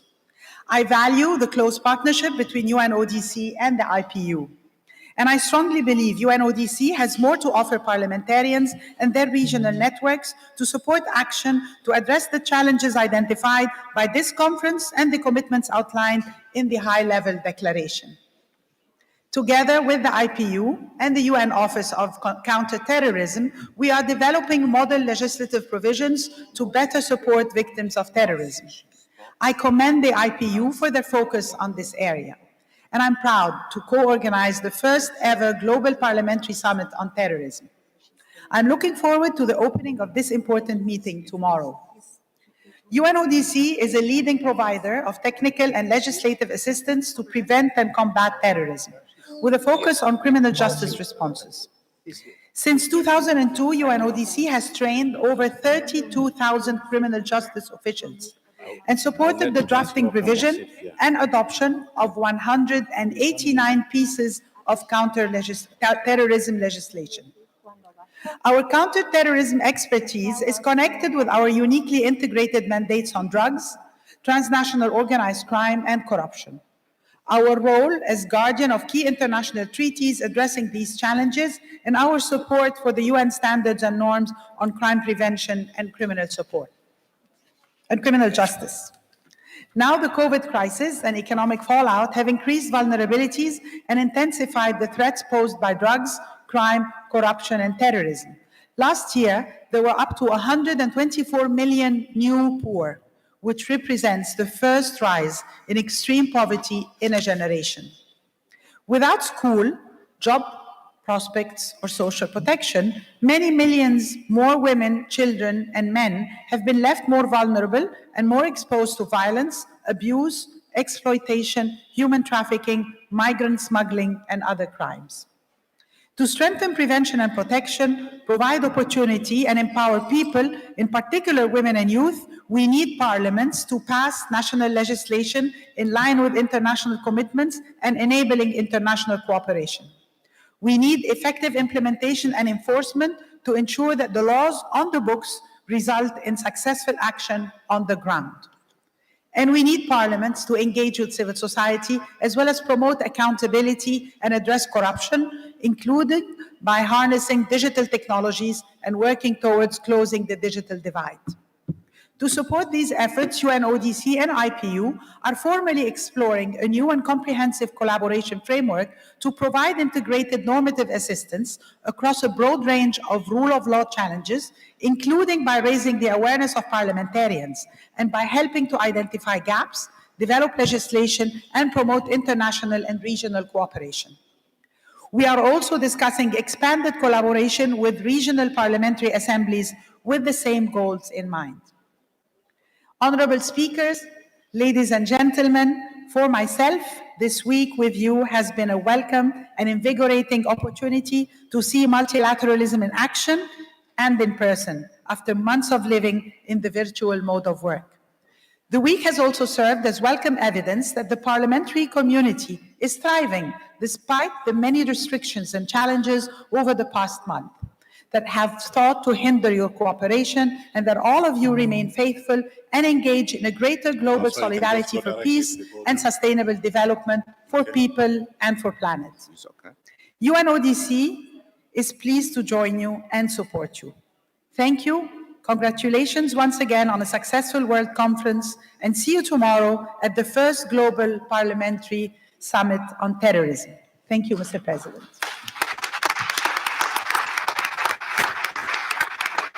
Thank you. Thank you so much, Director General Wally. Now, I wish to give the warm welcome to the Chancellor of Austria, Mr. Sebastian Kurz. Please, Mr. Chancellor, welcome to our meeting.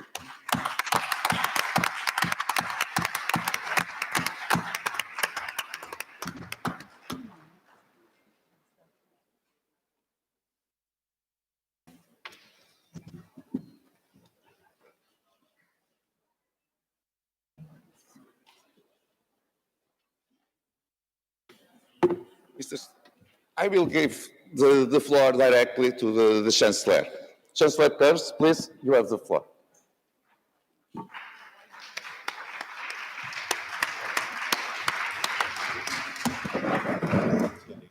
dear President of the IPU, dear Presidents of Parliament, ladies and gentlemen, I would like to thank you for inviting me, and I would like to thank you for the honor that you have chosen Austria for this important gathering of the World Conference of Speakers of Parliament. With the outbreak of the pandemic, the past 18 months have confronted all of us in a very difficult way. And I think what was especially difficult for us as politicians was that in-person exchange was definitely very rare. So after these 18 months, it's a pleasure for me to welcome you in Vienna.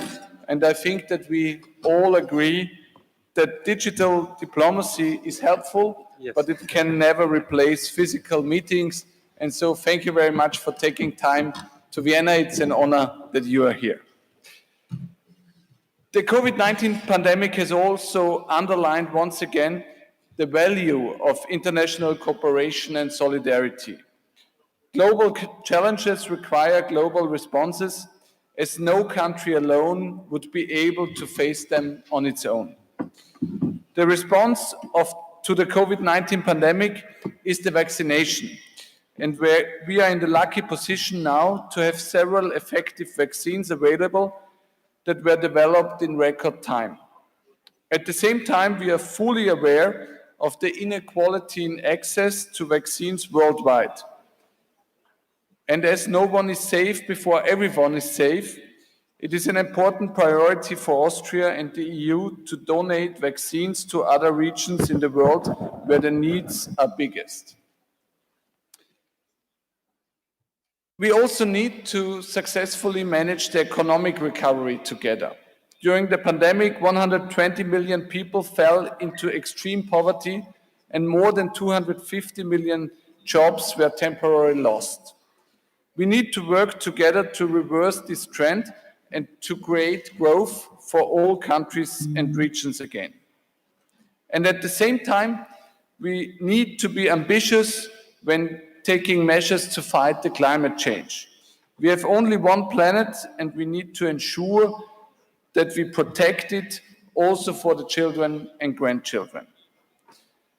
Ladies and gentlemen, even though the management of the pandemic and its consequences needs a lot of attention, I think we also have to face other challenges, like the promotion of global peace and security.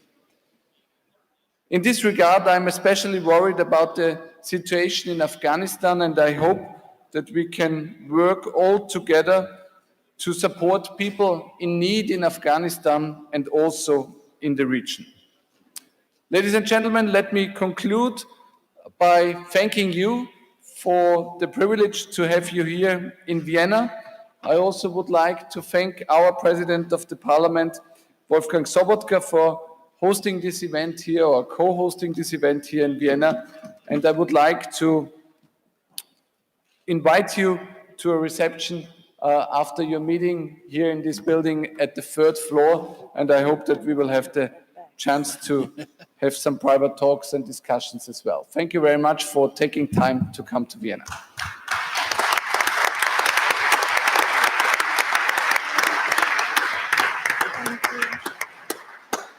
Please.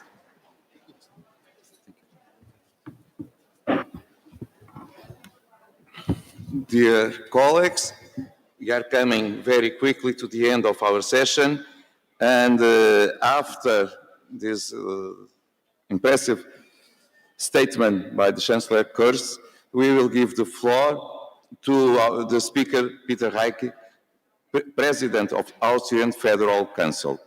Mr. Speaker.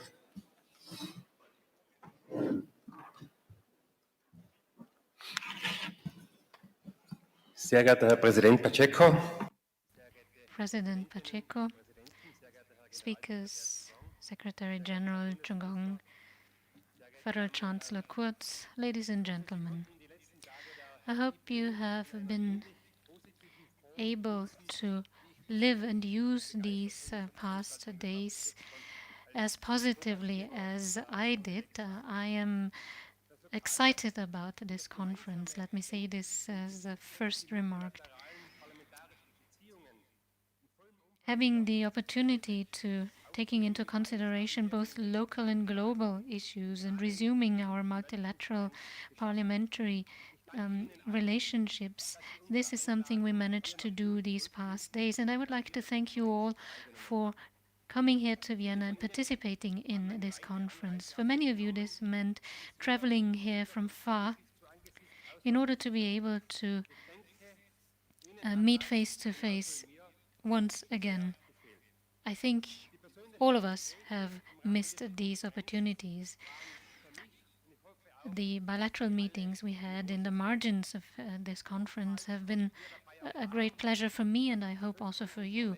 Very often they were an occasion for us to find out that although our peoples live very far from each other, they are facing very similar challenges, challenges that we can overcome when we have a constant exchange and support each other.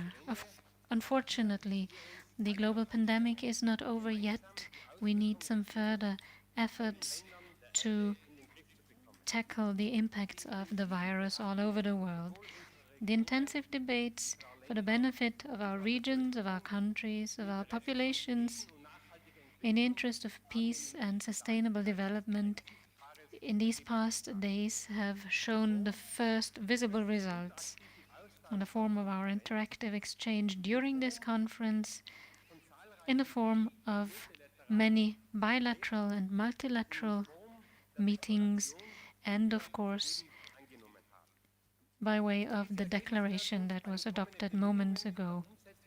These results will guide us also in our efforts to implement this at all levels. It has been an honor for the Austrian Parliament to offer Vienna as the host site. Vienna, which is a historic place of building bridges and of meeting.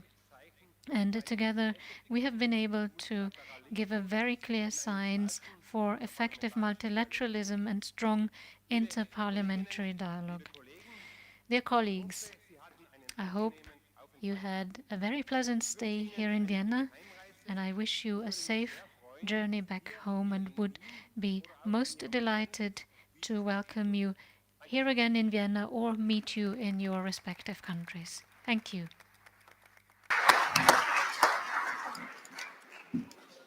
Thank you so much, Speaker Draghi. Now, Speaker Sobotka, you have the floor.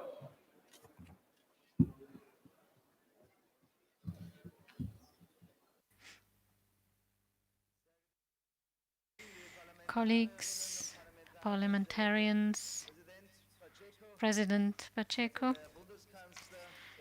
Federal Chancellor Kurz, President of the National Council, Secretary General Chungong.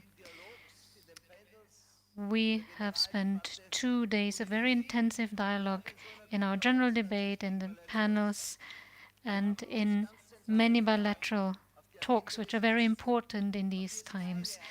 We have been able to talk about some of the very core issues of our time, questions for which there are no simple or one-dimensional responses, questions which require courage, perseverance, and a very broad perspective. When we want to be successful in countering the pandemic, in ensuring the transition to sustainable development, to sustainable economies, to gender equality, or in combating climate change, we especially need the trust of our peoples. In every country, we need them to trust politics, parliamentarism, and democracy. I'm convinced that we can win their trust if we open our parliaments, if we act in a transparent manner, if we make it very clear to our populations that we need them and want to meet them without jeopardizing, however, the safety and security of our members of parliament. Honorable speakers, yesterday and today, we have come together here from all continents, and although many of our views are diverse, we have succeeded in adopting a common declaration and in finding a common understanding on some of the very key questions of our time. We have also been able to show a very clear sign of a strong democracy. We have also shown a very clear sign in the midst of this pandemic, showing that face-to-face meetings are possible and are necessary. Necessary because we also have to meet in person to discuss on public health and personal risks. And this is possible, and interparliamentary work does, however, not end with the end of this conference or with this declaration, just like the work of the IPU does not end with the decisions taken at this conference and with all of us traveling back home. On the contrary, our mission only started today and here by ensuring that our vision and this mission that I'm talking about and that is enshrined in this declaration is brought back to our parliaments, and that we are guided by them during our future activities when we are taking the next steps. I would like to thank you very much again for trusting the Austrian Parliament and for giving us the honor to co-host this conference for the first time in the history of the IPU. Engaging in a fruitful exchange with all of you during these last days has been a particularly enriching and unforgettable experience for me and for all of us. I'm looking forward to build on the experiences made and to further strengthen the ties between our parliaments and to cooperate even more. I would also like to thank all our members of staff in the parliamentary administration and beyond. Hundreds have been working to make this event a success. I would also like to thank our friends Duarte Pacheco and Secretary General Martin Chugong and your able teams. You have done an excellent job, a very courageous and sustainable job. A big word of thanks for your excellent work once again. Und ich möchte nicht vergessen, dass die gute Seele dahinter auch die Botschafterin Anda Philipp war. Und auch ihr gilt unser aller Dank. Herzlichen Dank für Ihren Einsatz. Es bleibt mir damit nur übrig, Ihnen ein gutes Nachhausekommen zu wünschen. Aber vorher freue ich mich, wenn ich Sie morgen bei der Konferenz, die die UNO gemeinsam mit der IPU organisiert hat, zum Thema des Counter-Terrorism und die Geißel, die uns durch Jahre hindurch schon in besonderer Weise gefordert hat, eine Konferenz abzuhalten, die auch für die Sicherheit der Parlamente von entscheidender Bedeutung sein wird. In diesem Sinne ein herzliches Wiedersehen morgen und dann ein gutes Heimkommen und spätestens in Madrid sehen wir uns wieder.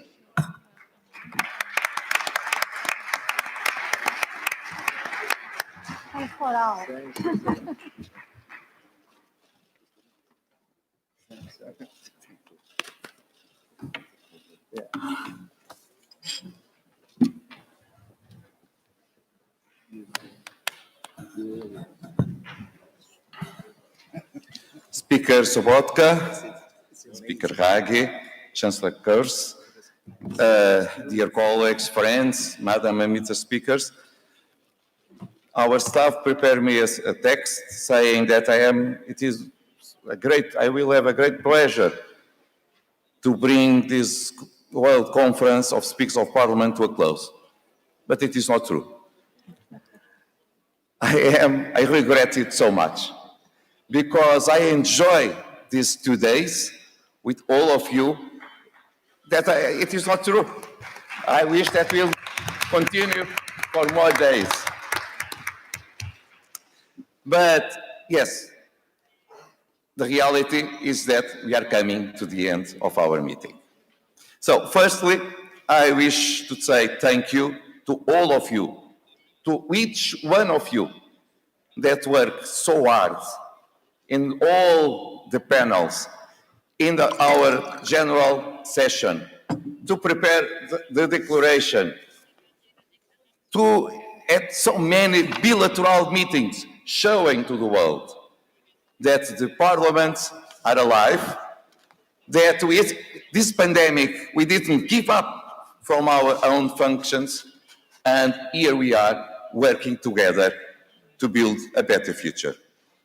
But a special thanks we need to say to the Speaker Sobotka, Subita Hagi, to your staff, because we will not be here without your persistence, without your work.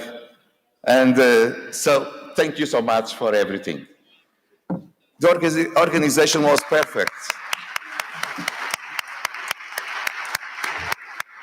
But allow me to say thank you to all your staff, the volunteers, hundreds of young people that work as a volunteer to achieve the success of the meeting, to help us in all this building, but also to the staff of IPU that prepare for a long time. This is not the work of the president. It happened well because they work very hard to achieve the success of the meeting. And so also the staff of IPU needs one applause. Thank you so much, Martin. Thank you also to the interpreters here in this room, in all rooms, that allow us to communicate between ourselves, because we came from so many different countries with so many different languages, but it was possible to keep in dialogue between ourselves. They were essential as well. Thank you so much for all of you. Dear friends, we know the terrible impact of the COVID-19, the people that died, the suffer that so many families, that our families had, the loss that we shared, the economies that suffered, the poverty that increased, the gap between rich and poor people that increase. We know well what happened in the last 2 years.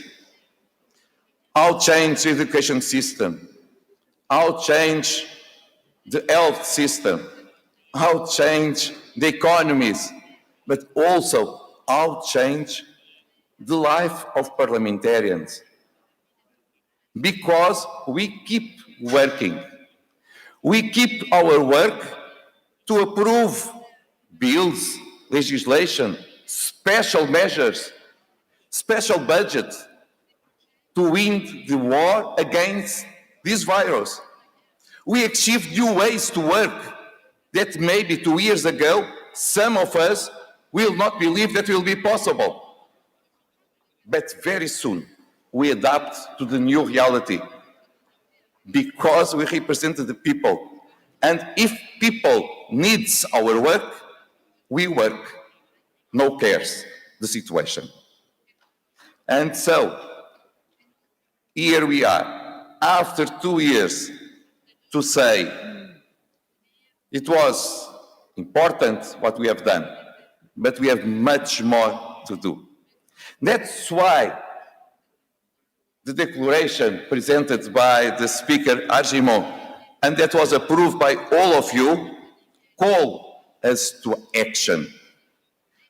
That encourage all of us to share with governments the action that needs to recover our countries, our economy, and our societies for what we suffer from these times. But we never forget the other problems of society. The climate change, of course, the gender equality that is necessary, and also the importance to have more youth in politics, to combat abstention, and to have a more inclusive democracy. And also, how important it is to defend our colleagues and the parliaments that suffer. It may happen in Myanmar, in Afghanistan, in Guinea, in Mali, in other places, in Tunisia, where a peaceful resolution of the political crisis is important and urgent. The gains of the Arab Spring should not be destroyed in such young democracy. And we talk about it. And we talk about this challenge of our world. Dear friends, we are going home. Now with more energy, committed with such strong resolution. We will work harder to have a better future for the future generations, but for the present too.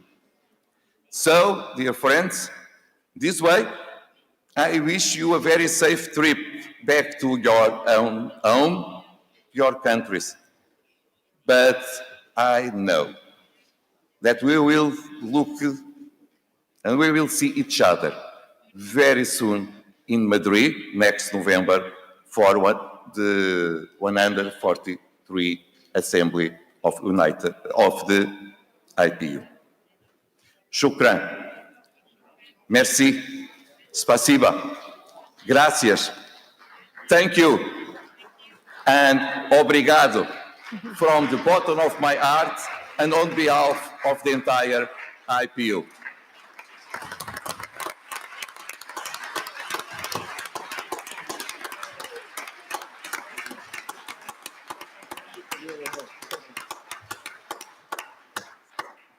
It's a pleasure.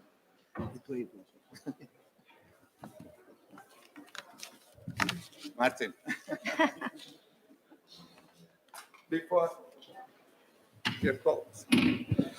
Before end the session, Speaker Hagi, for you. Thank you. And Speaker Sobotka, you can use it in your own parliaments now. Thank you.